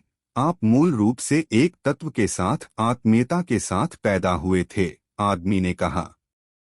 जब अथर्व ने यह सुना तो वह बहुत खुश हुआ, इसलिए उसके पास भी एक तत्व था। इससे उसका मन शांत हो गया। कम से कम अब जब वह प्रत्येक तत्व को समझना शुरू करना चाहता था तो उसे शुरू से शुरू नहीं करना पड़ता। जितने अधिक तत्व आप समझते हैं उतनी ही तेजी से आपकी साधना की गति बढ़ती है। मतलब अगर आप दो तत्वों को समझ सकते हैं तो आपकी साधना की गति दोगुनी हो जाएगी। और आपकी प्रतिभा भी मायने रखती है, उसने थोड़े शांत स्वर में कहा। जब अथर्व ने यह सुना तो वह खुशी से पागल हो गया। क्या इसका मतलब यह नहीं है कि मैं और तेजी से सुधार करूंगा? अथर्व ने यह सुनिश्चित करने के लिए पूछा कि उसने सही सुना है। हाँ, तुम करोगे, आदमी ने जवाब दिया। हाँ हाँ हाँ हाँ, अथर्व पागलों की तरह हंसा। खैर, वह अच्छी छवि जो उसने खुद के बारे में बनाई थी, वह चली गई। आदमी ने अथर्व को देखा और विश्वास नहीं कर सका कि वह इतनी जल्दी अपना व्यवहार कैसे बदल देता है। भूल जाओ, वह पहले से ही यहाँ है। वह इस छोटे लड़के के साथ अपनी बातचीत से मानसिक रूप से थक गया था। अथर्व ने अपनी जंगली कल्पना समाप्त करने के बाद जल्दी से खुद को संभाला। वरिष्ठ, आपने कहा था कि आप जल्द ही चले जाएंगे? अथर्व ने पूछा। हाँ, मैं अभी सिर्फ एक आध्यात्मिक प्राणी हूँ। मैं बहुत पहले ही मर चुका हूँ, आदमी ने बिना किसी भावना के शांति से उत्तर दिया। मृत्यु एक ऐसी चीज थी जिसे देवता भी नहीं टाल सकते थे। हालांकि अगर उन्हें अकेला छोड़ दिया जाए तो वे लगभग हमेशा के लिए जीवित रह सकते हैं। यह युद्ध दुनिया का एक क्रूर और कड़वा हिस्सा है। तुम मर चुके हो, जीवन के बारे में अथर्व का नजरिया एक बार फिर बिखर गया। आपको इसके बारे में कुछ भी कहने की जरूरत नहीं है। यह कुछ ऐसा है जो बहुत पहले हुआ था। अब मैं आपको बताता हूं कि इस स्थान का सही तरीके से उपयोग कैसे किया जाए, उस आदमी ने धीरे से अथर्व को समझाया। अथर्व ने ध्यान से सुना क्योंकि वह जानता था एक बार यह वरिष्ठ गायब हो गया तो वह उसे फिर कभी नहीं देख पाएगा। उसे उसके लिए बुरा लगा, लेकिन यह इस बारे में सोचने का समय नहीं था। अथर्व यह पता लगाने में सक्षम हो गया कि अराजकता स्थान का उपयोग कैसे किया जाए। यह वास्तव में इतना कठिन नहीं था। आपको बस उस तत्व के बारे में सोचना है जिसे आप समझना चाहते हैं, और आप इसे देखेंगे। प्रतिभाओं की जांच के लिए एक वस्तु का भी उपयोग किया जाता था। यह बिल्कुल वैसा ही था जैसा उसने परीक्षण के लिए जाते समय देखा था, केवल यह अधिक परिष्कृत था। ठीक है, आपको बस इतना ही जानना है। याद रखें कि यह आसान नहीं होगा, और हमेशा सावधान रहें कि आप लोगों को कितने तत्व दिखाते हैं। आप कई दिखा सकते हैं, लेकिन बहुत अधिक नहीं। आपको आश्चर्य होगा कि लालच लोगों को कितनी दूर तक धकेल सकता है। उसने अथर्व को ईमानदारी से चेतावनी दी। उस आदमी ने अथर्व को प्रोत्साहन भरी आंखों से देखा। अच्छी तरह से प्रशिक्षण लें। और अपने शरीर को भी प्रशिक्षित करना न भूलें। तत्वों को अपने लिए इसे बेहतर बनाने की अनुमति न दें। यह गलत रास्ता है, उसने धीरे धीरे फीका पड़ते हुए कहा। हाँ सीनियर, मैं पहले से ही इसका आदी हूँ। इसलिए अब मैं वास्तव में थोड़ा प्रशिक्षण किए बिना एक दिन भी नहीं रह सकता, अथर्व ने कहा। सीनियर, मैं कैसे जा सकता हूँ? अथर्व ने जल्दी से पूछा। क्या यह शर्मनाक नहीं होगा अगर वह इस जगह को नहीं छोड़ सकता?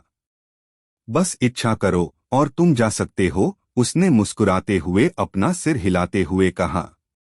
क्या दिलचस्प युवा लड़का है। ठीक है सीनियर, अपना ख्याल रखना।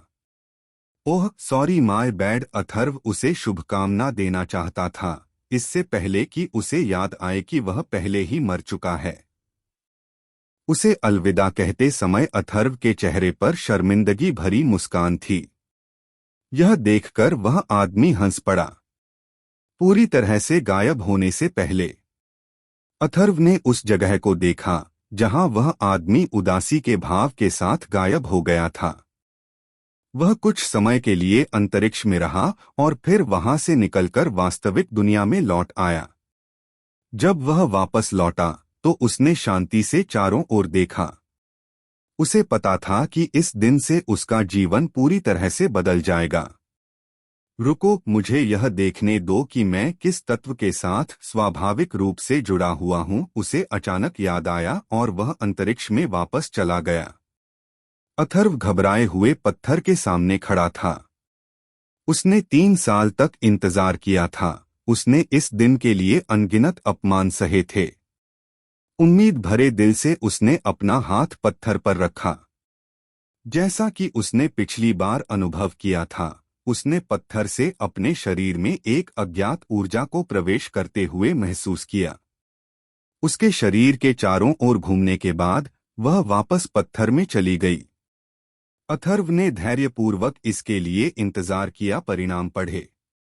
1 मिनट के बाद पत्थर चमक उठा। अथर्व ने परिणाम देखकर हैरानी से अपना मुंह खोला। उसका दिल धड़क रहा था। अरे, यह कैसी किस्मत है! मेरे पास गुलाबी प्रतिभा कैसे हो सकती है? अथर्व ने तुरंत गाली दी। यह निराशाजनक था। इतने लंबे समय तक इंतजार करने के बाद उसने जो देखा वह यह था। एक गुलाबी प्रतिभा, हालांकि उसके पास एक महान तत्व था, यह कष्टप्रद था। उसके पास एक बिजली का तत्व था, लेकिन गुलाबी प्रतिभा के साथ अगर यह नारंगी होता तो वह कम से कम इसे प्रबंधित कर सकता था। इसके अलावा उसका तत्व दुर्लभ था, लेकिन गुलाबी। अगर लोगों को इसके बारे में पता होता तो वह हंसी का पात्र बन जाता। वह पहले से ही आत्मीयता न होने के कारण हंसा जा रहा था। अब जब उसने इतने लंबे समय के बाद इसे जगाया तो यह एक गुलाबी प्रतिभा थी। आह, ठीक है, कम से कम यह कोई तत्व न होने से बेहतर है। अथर्व ने आह भरी, हालांकि कुछ हद तक उदास होकर। वह तुरंत अराजकता की जगह से बाहर निकल गया और सोने चला गया। अगली सुबह अथर्व जल्दी उठ गया। हालांकि वह अभी भी अपनी प्रतिभा के कारण निराश महसूस कर रहा था। वह अंततः खेती करने में सक्षम होने की अपनी खुशी को छिपा नहीं सका। अब उसे अपने तत्व के लिए एक खेती तकनीक की आवश्यकता है। वह अभी भी एक अकादमी में शामिल होना चाहता था, लेकिन अपनी वर्तमान प्रतिभा के साथ ऐसा नहीं कर सकता था। मैं अपनी प्रतिभा में सुधार करूंगा, इस तरह वे मुझे स्वीकार करेंगे भले ही मैं देर से जागा हूं। अथर्व के दिल में पहले से ही एक योजना थी। वह पहले अपनी प्रतिभा में सुधार करने के लिए बिजली तत्व को समझेगा, फिर उसके बाद वह एक बेहतर खेती तकनीक हासिल करने के लिए अकादमी में शामिल होगा। मोती के बाद की खेती तकनीक केवल सर्कुलेशन के लिए थी। अब उसे प्रत्येक तत्व के लिए अलग से एक तकनीक की आवश्यकता है। तकनीक का ग्रेड जितना अधिक होगा, वह उतनी ही तेजी से खेती कर सकता है। अथर्व नहाया और नीचे चला गया। उसने देखा कि उसका खाना मेज पर था और बाहर जाने से पहले उसने जल्दी से उसे खा लिया। अथर्व शुरू में बिजली तत्व को समझने की कोशिश करना चाहता था, लेकिन उसने इसके खिलाफ फैसला किया। मैं अभी अपना प्रशिक्षण जारी रखूंगा। अथर्व अपने सामान्य प्रशिक्षण सत्र के लिए घर से निकला और सामान्य से पहले वापस आ गया। अथर्व, तुम इतनी जल्दी क्यों वापस आ गए? मार्था ने पूछा जब उसने उसे जल्दी घर आते देखा। मैं ध्यान केंद्रित नहीं कर सका, इसलिए मैं बस घर वापस आ गया, अथर्व ने जवाब दिया। मार्था ने कुछ देर तक अपने बेटे को देखा। क्या कुछ हुआ? अथर्व जानता था कि वह उससे कुछ नहीं छिपा सकता, इसलिए उसने उसे बस इतना बताया कि क्या हुआ। ट्रेनिंग के लिए जाते समय उसे डेरेक और उसके दस्ते ने रोक लिया। हालांकि उन्होंने लड़ाई नहीं की, लेकिन उन्होंने उसका मजाक उड़ाया। उसे सबसे ज्यादा गुस्सा तब आया जब उसे याद आया कि उसके पास पिंक टैलेंट है, इसलिए इस बारे में बात करने का कोई फायदा नहीं है। अथर्व गुस्से में आकर काम नहीं करता था, इसलिए वह खुद को लड़ने से रोक पाया। लेकिन अपनी युवावस्था और गर्म खून के कारण उसने उनसे कहा कि वह 3 महीने में होने वाले टेस्ट में हिस्सा लेगा। उन लोगों ने उसका मजाक उड़ाया। डेरेक इतना हंसा कि उसने कहा कि वह पूरे शहर को इसके बारे में बताएगा। मार्था ने अथर्व की ओर देखा और अपना सिर हिलाया। क्या तुम उससे पहले 10वां चक्कर पूरा कर पाओगे? वह जानती थी कि प्रत्येक चक्कर पूरा करना कितना कठिन है, और अथर्व ने भी उसे बताया कि प्रत्येक चक्कर के साथ प्रक्रिया कठिन होती जाती है। मार्था को पता नहीं था कि अथर्व ने पिछले दिन ही इसे पूरा कर लिया था। अथर्व उसे नहीं बता पाया था। उसने आज रात डिनर के दौरान उसे बताने की योजना बनाई थी। माँ, मैंने इसे कल पूरा कर लिया, अथर्व ने कहा। अथर्व ने जो कुछ भी हुआ उसे बताया, जिसमें उस आदमी और अराजकता तत्व के बारे में भी बताया। मार्था इस जानकारी से स्तब्ध रह गई। वह इस तथ्य से हैरान थी कि अथर्व अपनी प्रतिभा को बढ़ा सकता है। लेकिन जिस बात ने उसे वास्तव में आश्चर्यचकित किया वह यह था कि अथर्व की मूल तत्वीय आत्मीयता दुर्लभ लाइटनिंग तत्व थी। हालांकि यह केवल एक पिंक ग्रेड प्रतिभा थी, यह वास्तव में बुरा नहीं था क्योंकि तत्व अद्वितीय था। वह अपने बेटे के लिए वास्तव में खुश थी और अनजाने में उसकी आंखों से आंसू बह निकले। वह जानती थी कि अथर्व ने इसके लिए कितना कष्ट सहा है। अगर उसे कोई विकल्प दिया जाता तो वह अपने पति को ऐसा करने की अनुमति कभी नहीं देती। अब उसका छोटा बेटा उन सभी को दिखा सकेगा कि सबसे प्रतिभाशाली कौन है। उसे इस बात से आश्चर्य हुआ कि अथर्व की अपनी प्रतिभा को बेहतर बनाने की क्षमता के साथ अगर वह परीक्षा से पहले बैंगनी प्रतिभा प्राप्त कर लेता है तो निश्चित रूप से अकादमी द्वारा उसके लिए लड़ाई लड़ी जाएगी और साम्राज्य के उच्च अधिकारियों का ध्यान भी आकर्षित कर सकता है। बिजली तत्व होना एक ऐसी चीज है जो शायद ही कभी होती है, इस तथ्य को जोड़ते हुए कि मालिक एक बैंगनी प्रतिभा है जो उसे अधिक ध्यान देगा। बिजली तत्व अग्नि तत्व जितना ही विनाशकारी है और यह उपयोगकर्ता को लगभग बेजोड़ गति भी देता है जो पवन तत्व के लाभों में से एक है। इसे कभी कभी 2 इन 1 तत्व माना जाता है। उसके पास बिजली तत्व के लिए कोई तकनीक नहीं थी और इसे प्राप्त करना मुश्किल होगा। लेकिन अगर अथर्व किसी भी अकादमी में शामिल हो जाता है तो वह उच्च ग्रेड तकनीक प्राप्त करने में सक्षम होगा। अथर्व, तुम्हें कड़ी मेहनत करनी होगी। अगर तुम टेस्ट से पहले अपनी प्रतिभा को पर्पल तक पहुंचा सकते हो तो यह बहुत अच्छा होगा, मार्था ने कहा। हाँ माँ, मुझे पता है कि क्या करना है। अथर्व ने पहले से ही इसकी योजना बना ली थी। वह टीट से पहले अपनी प्रतिभा को बेहतर बनाने के लिए कड़ी मेहनत करेगा, फिर अपने परिणामों से पूरे शहर को चौंका देगा। अथर्व ने अपने कमरे में जाने से पहले मार्था को छोड़ दिया। उसने ध्यान लगाने की कोशिश की लेकिन कोई फायदा नहीं हुआ। इसलिए उसने हार मान ली और शहर में हर किसी ने उसके साथ कैसा व्यवहार किया इस बारे में सोचना शुरू कर दिया। हर कोई उसका मजाक उड़ाता था और उसके साथ दुर्व्यवहार करता था। उसके तथाकथित दोस्तों ने उससे बात करना बंद कर दिया क्योंकि वह एलिमेंटलिस्ट नहीं था। वह उस दौरान उदास था, लेकिन उसकी माँ हमेशा उसके साथ रही है। जब वह सीधा खड़ा नहीं हो पाता था तो वह उसकी रीढ़ थी। उसने सुनिश्चित किया कि वह उसकी सहायता करने के लिए हर संभव प्रयास करे। वह उसका सबसे बड़ा सहारा थी। माँ, हम जल्द ही दुनिया को दिखा देंगे कि वे कितने गलत हैं, अथर्व ने अपनी मुट्ठी कस ली। भले ही वह अपने लिए ऐसा न करना चाहे, लेकिन उसे अपनी माँ के लिए ऐसा करना ही होगा। वह अपनी माँ का आभारी है। अगर वह नहीं होती तो वह अभी भी उदास होता, आत्महत्या में डूबा रहता। उसने खुद से वादा किया कि वह अपनी माँ को गौरवान्वित करेगा। इतना ही नहीं बल्कि वह उसकी खुशी का स्रोत भी होगा। सबसे अच्छी चीज ही वह उसके लिए चाहता है। इस टेस्ट के बाद उसका जीवन पूरी तरह से बदल जाएगा। उसकी सामाजिक स्थिति भी बदल जाएगी।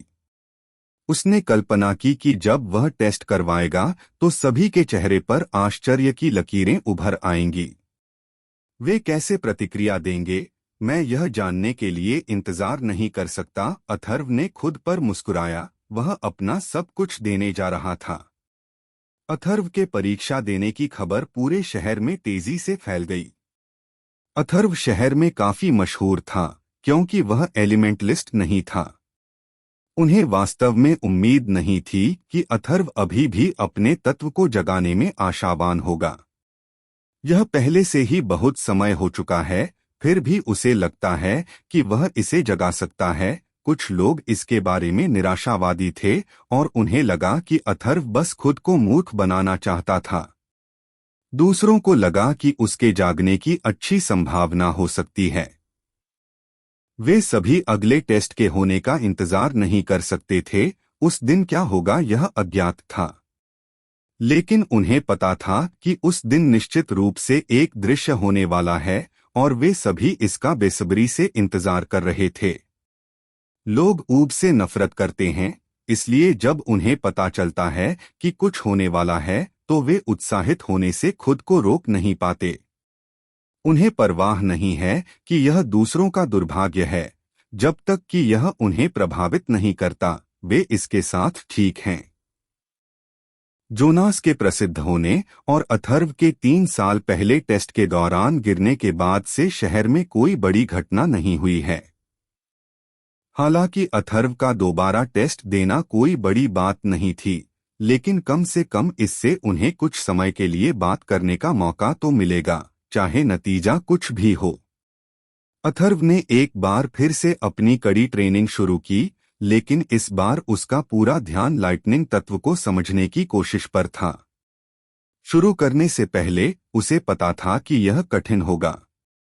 खैर, फिलहाल वह उस आदमी को कोस रहा है कि उसने उसे यह नहीं बताया कि यह कितना कठिन था। दरअसल उस आदमी ने उसे साफ साफ बताया था, लेकिन उस समय वह वास्तव में ध्यान नहीं दे रहा था। इसलिए जब उसने सुना तो उसे नहीं लगा कि यह मुश्किल होगा। वह बहुत उत्साहित था। आदमी को उम्मीद नहीं थी कि उसे जो कुछ भी बताया गया था वह सब उसे ठीक से याद होगा।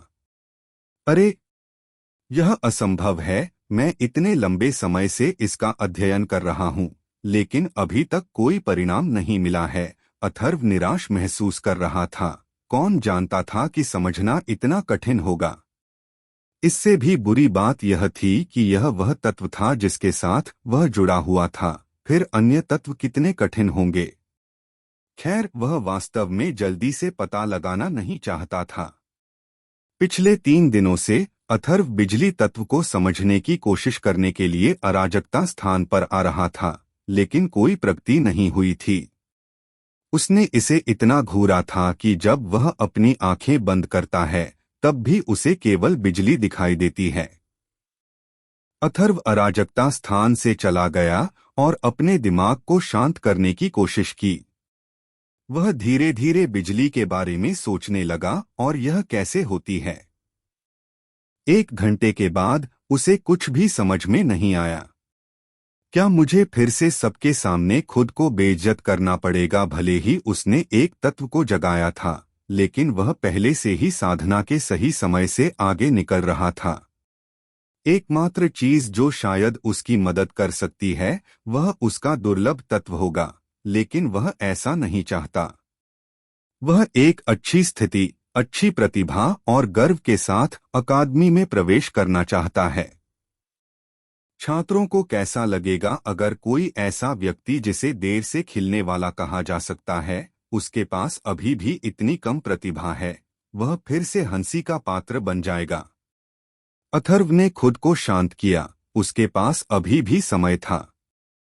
अब इन सब के बारे में सोचने की कोई जरूरत नहीं है। वह नहीं चाहता था कि कोई भी चीज उसे हतोत्साहित करे, इसलिए यह सबसे अच्छा विकल्प था। नकारात्मक विचारों को खत्म करना मुश्किल हो सकता है, लेकिन असंभव नहीं। मार्था अथर्व के बारे में कम चिंतित थी क्योंकि वह जानती थी कि उसने एक तत्व को जगाया है। हालांकि खराब प्रतिभा उसकी उस क्षमता के साथ यह वास्तव में मायने नहीं रखता। वह जानती थी कि जब तक अथर्व अपना मन लगाएगा वह निश्चित रूप से सफल होगा। वह जानती थी कि जब वह कुछ चाहता है तो वह कितना जिद्दी हो सकता है, और साथ ही वह जानती थी कि अथर्व इसे कितनी बुरी तरह चाहता है। उसके कुछ करीबी लोगों ने अथर्व के फिर से परीक्षा देने की इच्छा के बारे में बात की थी, और कुछ ने उसे ऐसा न करने की सलाह भी दी थी। उन्हें लगा कि अगर परिणाम वही रहा तो अथर्व वास्तव में टूट सकता है। इतने सालों में उसके लिए यह कठिन रहा है। अगर परिणाम में एक बार फिर से वही परिणाम दिखा कि उसका कोई लगाव नहीं है, तो परिणाम पहले से भी बदतर होंगे।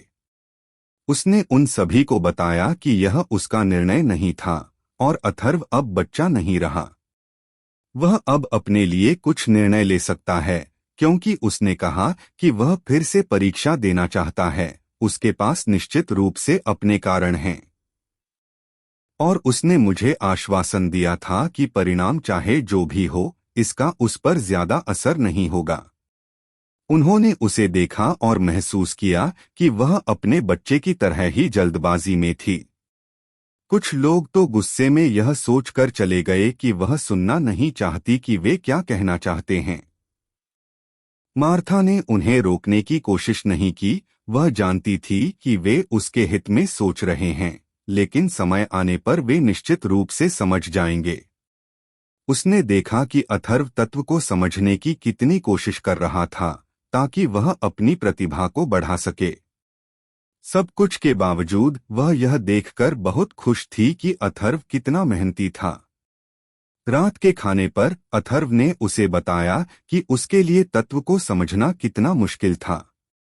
आप तुरंत सफल होने की उम्मीद नहीं करते हैं, है ना? हर चीज में समय और लगन की जरूरत होती है। कोई भी रातों रात सफल नहीं हो जाता। आप प्रतिभाशाली हो सकते हैं, लेकिन आलसी, औसत प्रतिभा वाला कोई व्यक्ति निश्चित रूप से आपसे आगे निकल जाएगा यदि वह मेहनती है। जितना हो सके उतना अच्छा बनने का प्रयास करें। कभी भी दूसरों से अपनी तुलना न करें। हर सफल व्यक्ति के पीछे शुद्ध, कड़ी मेहनत के अनगिनत दिन होते हैं। यह याद रखें, लोग लड़ाई की परवाह नहीं करते, केवल परिणाम की परवाह करते हैं। मार्था ने उसे धीरे से सलाह दी। वह जानती थी कि अथर्व को अब समय की जरूरत है। समय के साथ वह सब कुछ हासिल कर सकता है। इसलिए वह यह सुनिश्चित करना चाहती है कि वह कोई भी काम करते समय जल्दबाजी न करे। कहीं ऐसा न हो कि वह कोई गलती कर बैठे। अथर्व ने अपनी माँ को बहुत देर तक देखा और उसकी बातें लगातार उसके दिमाग में गूंजती रहीं। कभी कभी उसे लगता है कि उसकी माँ उसकी उम्र के किसी व्यक्ति के लिए बहुत बुद्धिमान है। हालांकि वह कभी यह बात नहीं कहता। वह जानता था कि वह कितनी उग्र थी। एक बार ऐसा हुआ कि उसने उसके पिता को फ्रीज कर दिया क्योंकि वे बहस कर रहे थे। मार्था एक जल तत्ववादी है, इसलिए उसके पास चीजों को फ्रीज करने की क्षमता भी है। उसने उसे कभी अपना ग्रेड या अपनी प्रतिभा का ग्रेड नहीं बताया था, लेकिन वह जानता था कि यह निश्चित रूप से पर्पल से कम नहीं है। यह उससे भी अधिक हो सकता है, लेकिन वह निश्चित रूप से उससे डरता है। खैर, डरना वास्तव में सही शब्द नहीं है। वह सम्मान शब्द का उपयोग करना पसंद करता है। अथर्व कभी भी उसे परेशान करने की कोशिश नहीं करता, क्योंकि वह बस उसके पैरों को जमीन पर जमा देती है और उसके अनुसार उसे अपने दिल की इच्छा के अनुसार प्रशिक्षित करती है। इस तरह उसके लिए भागने का कोई रास्ता नहीं है।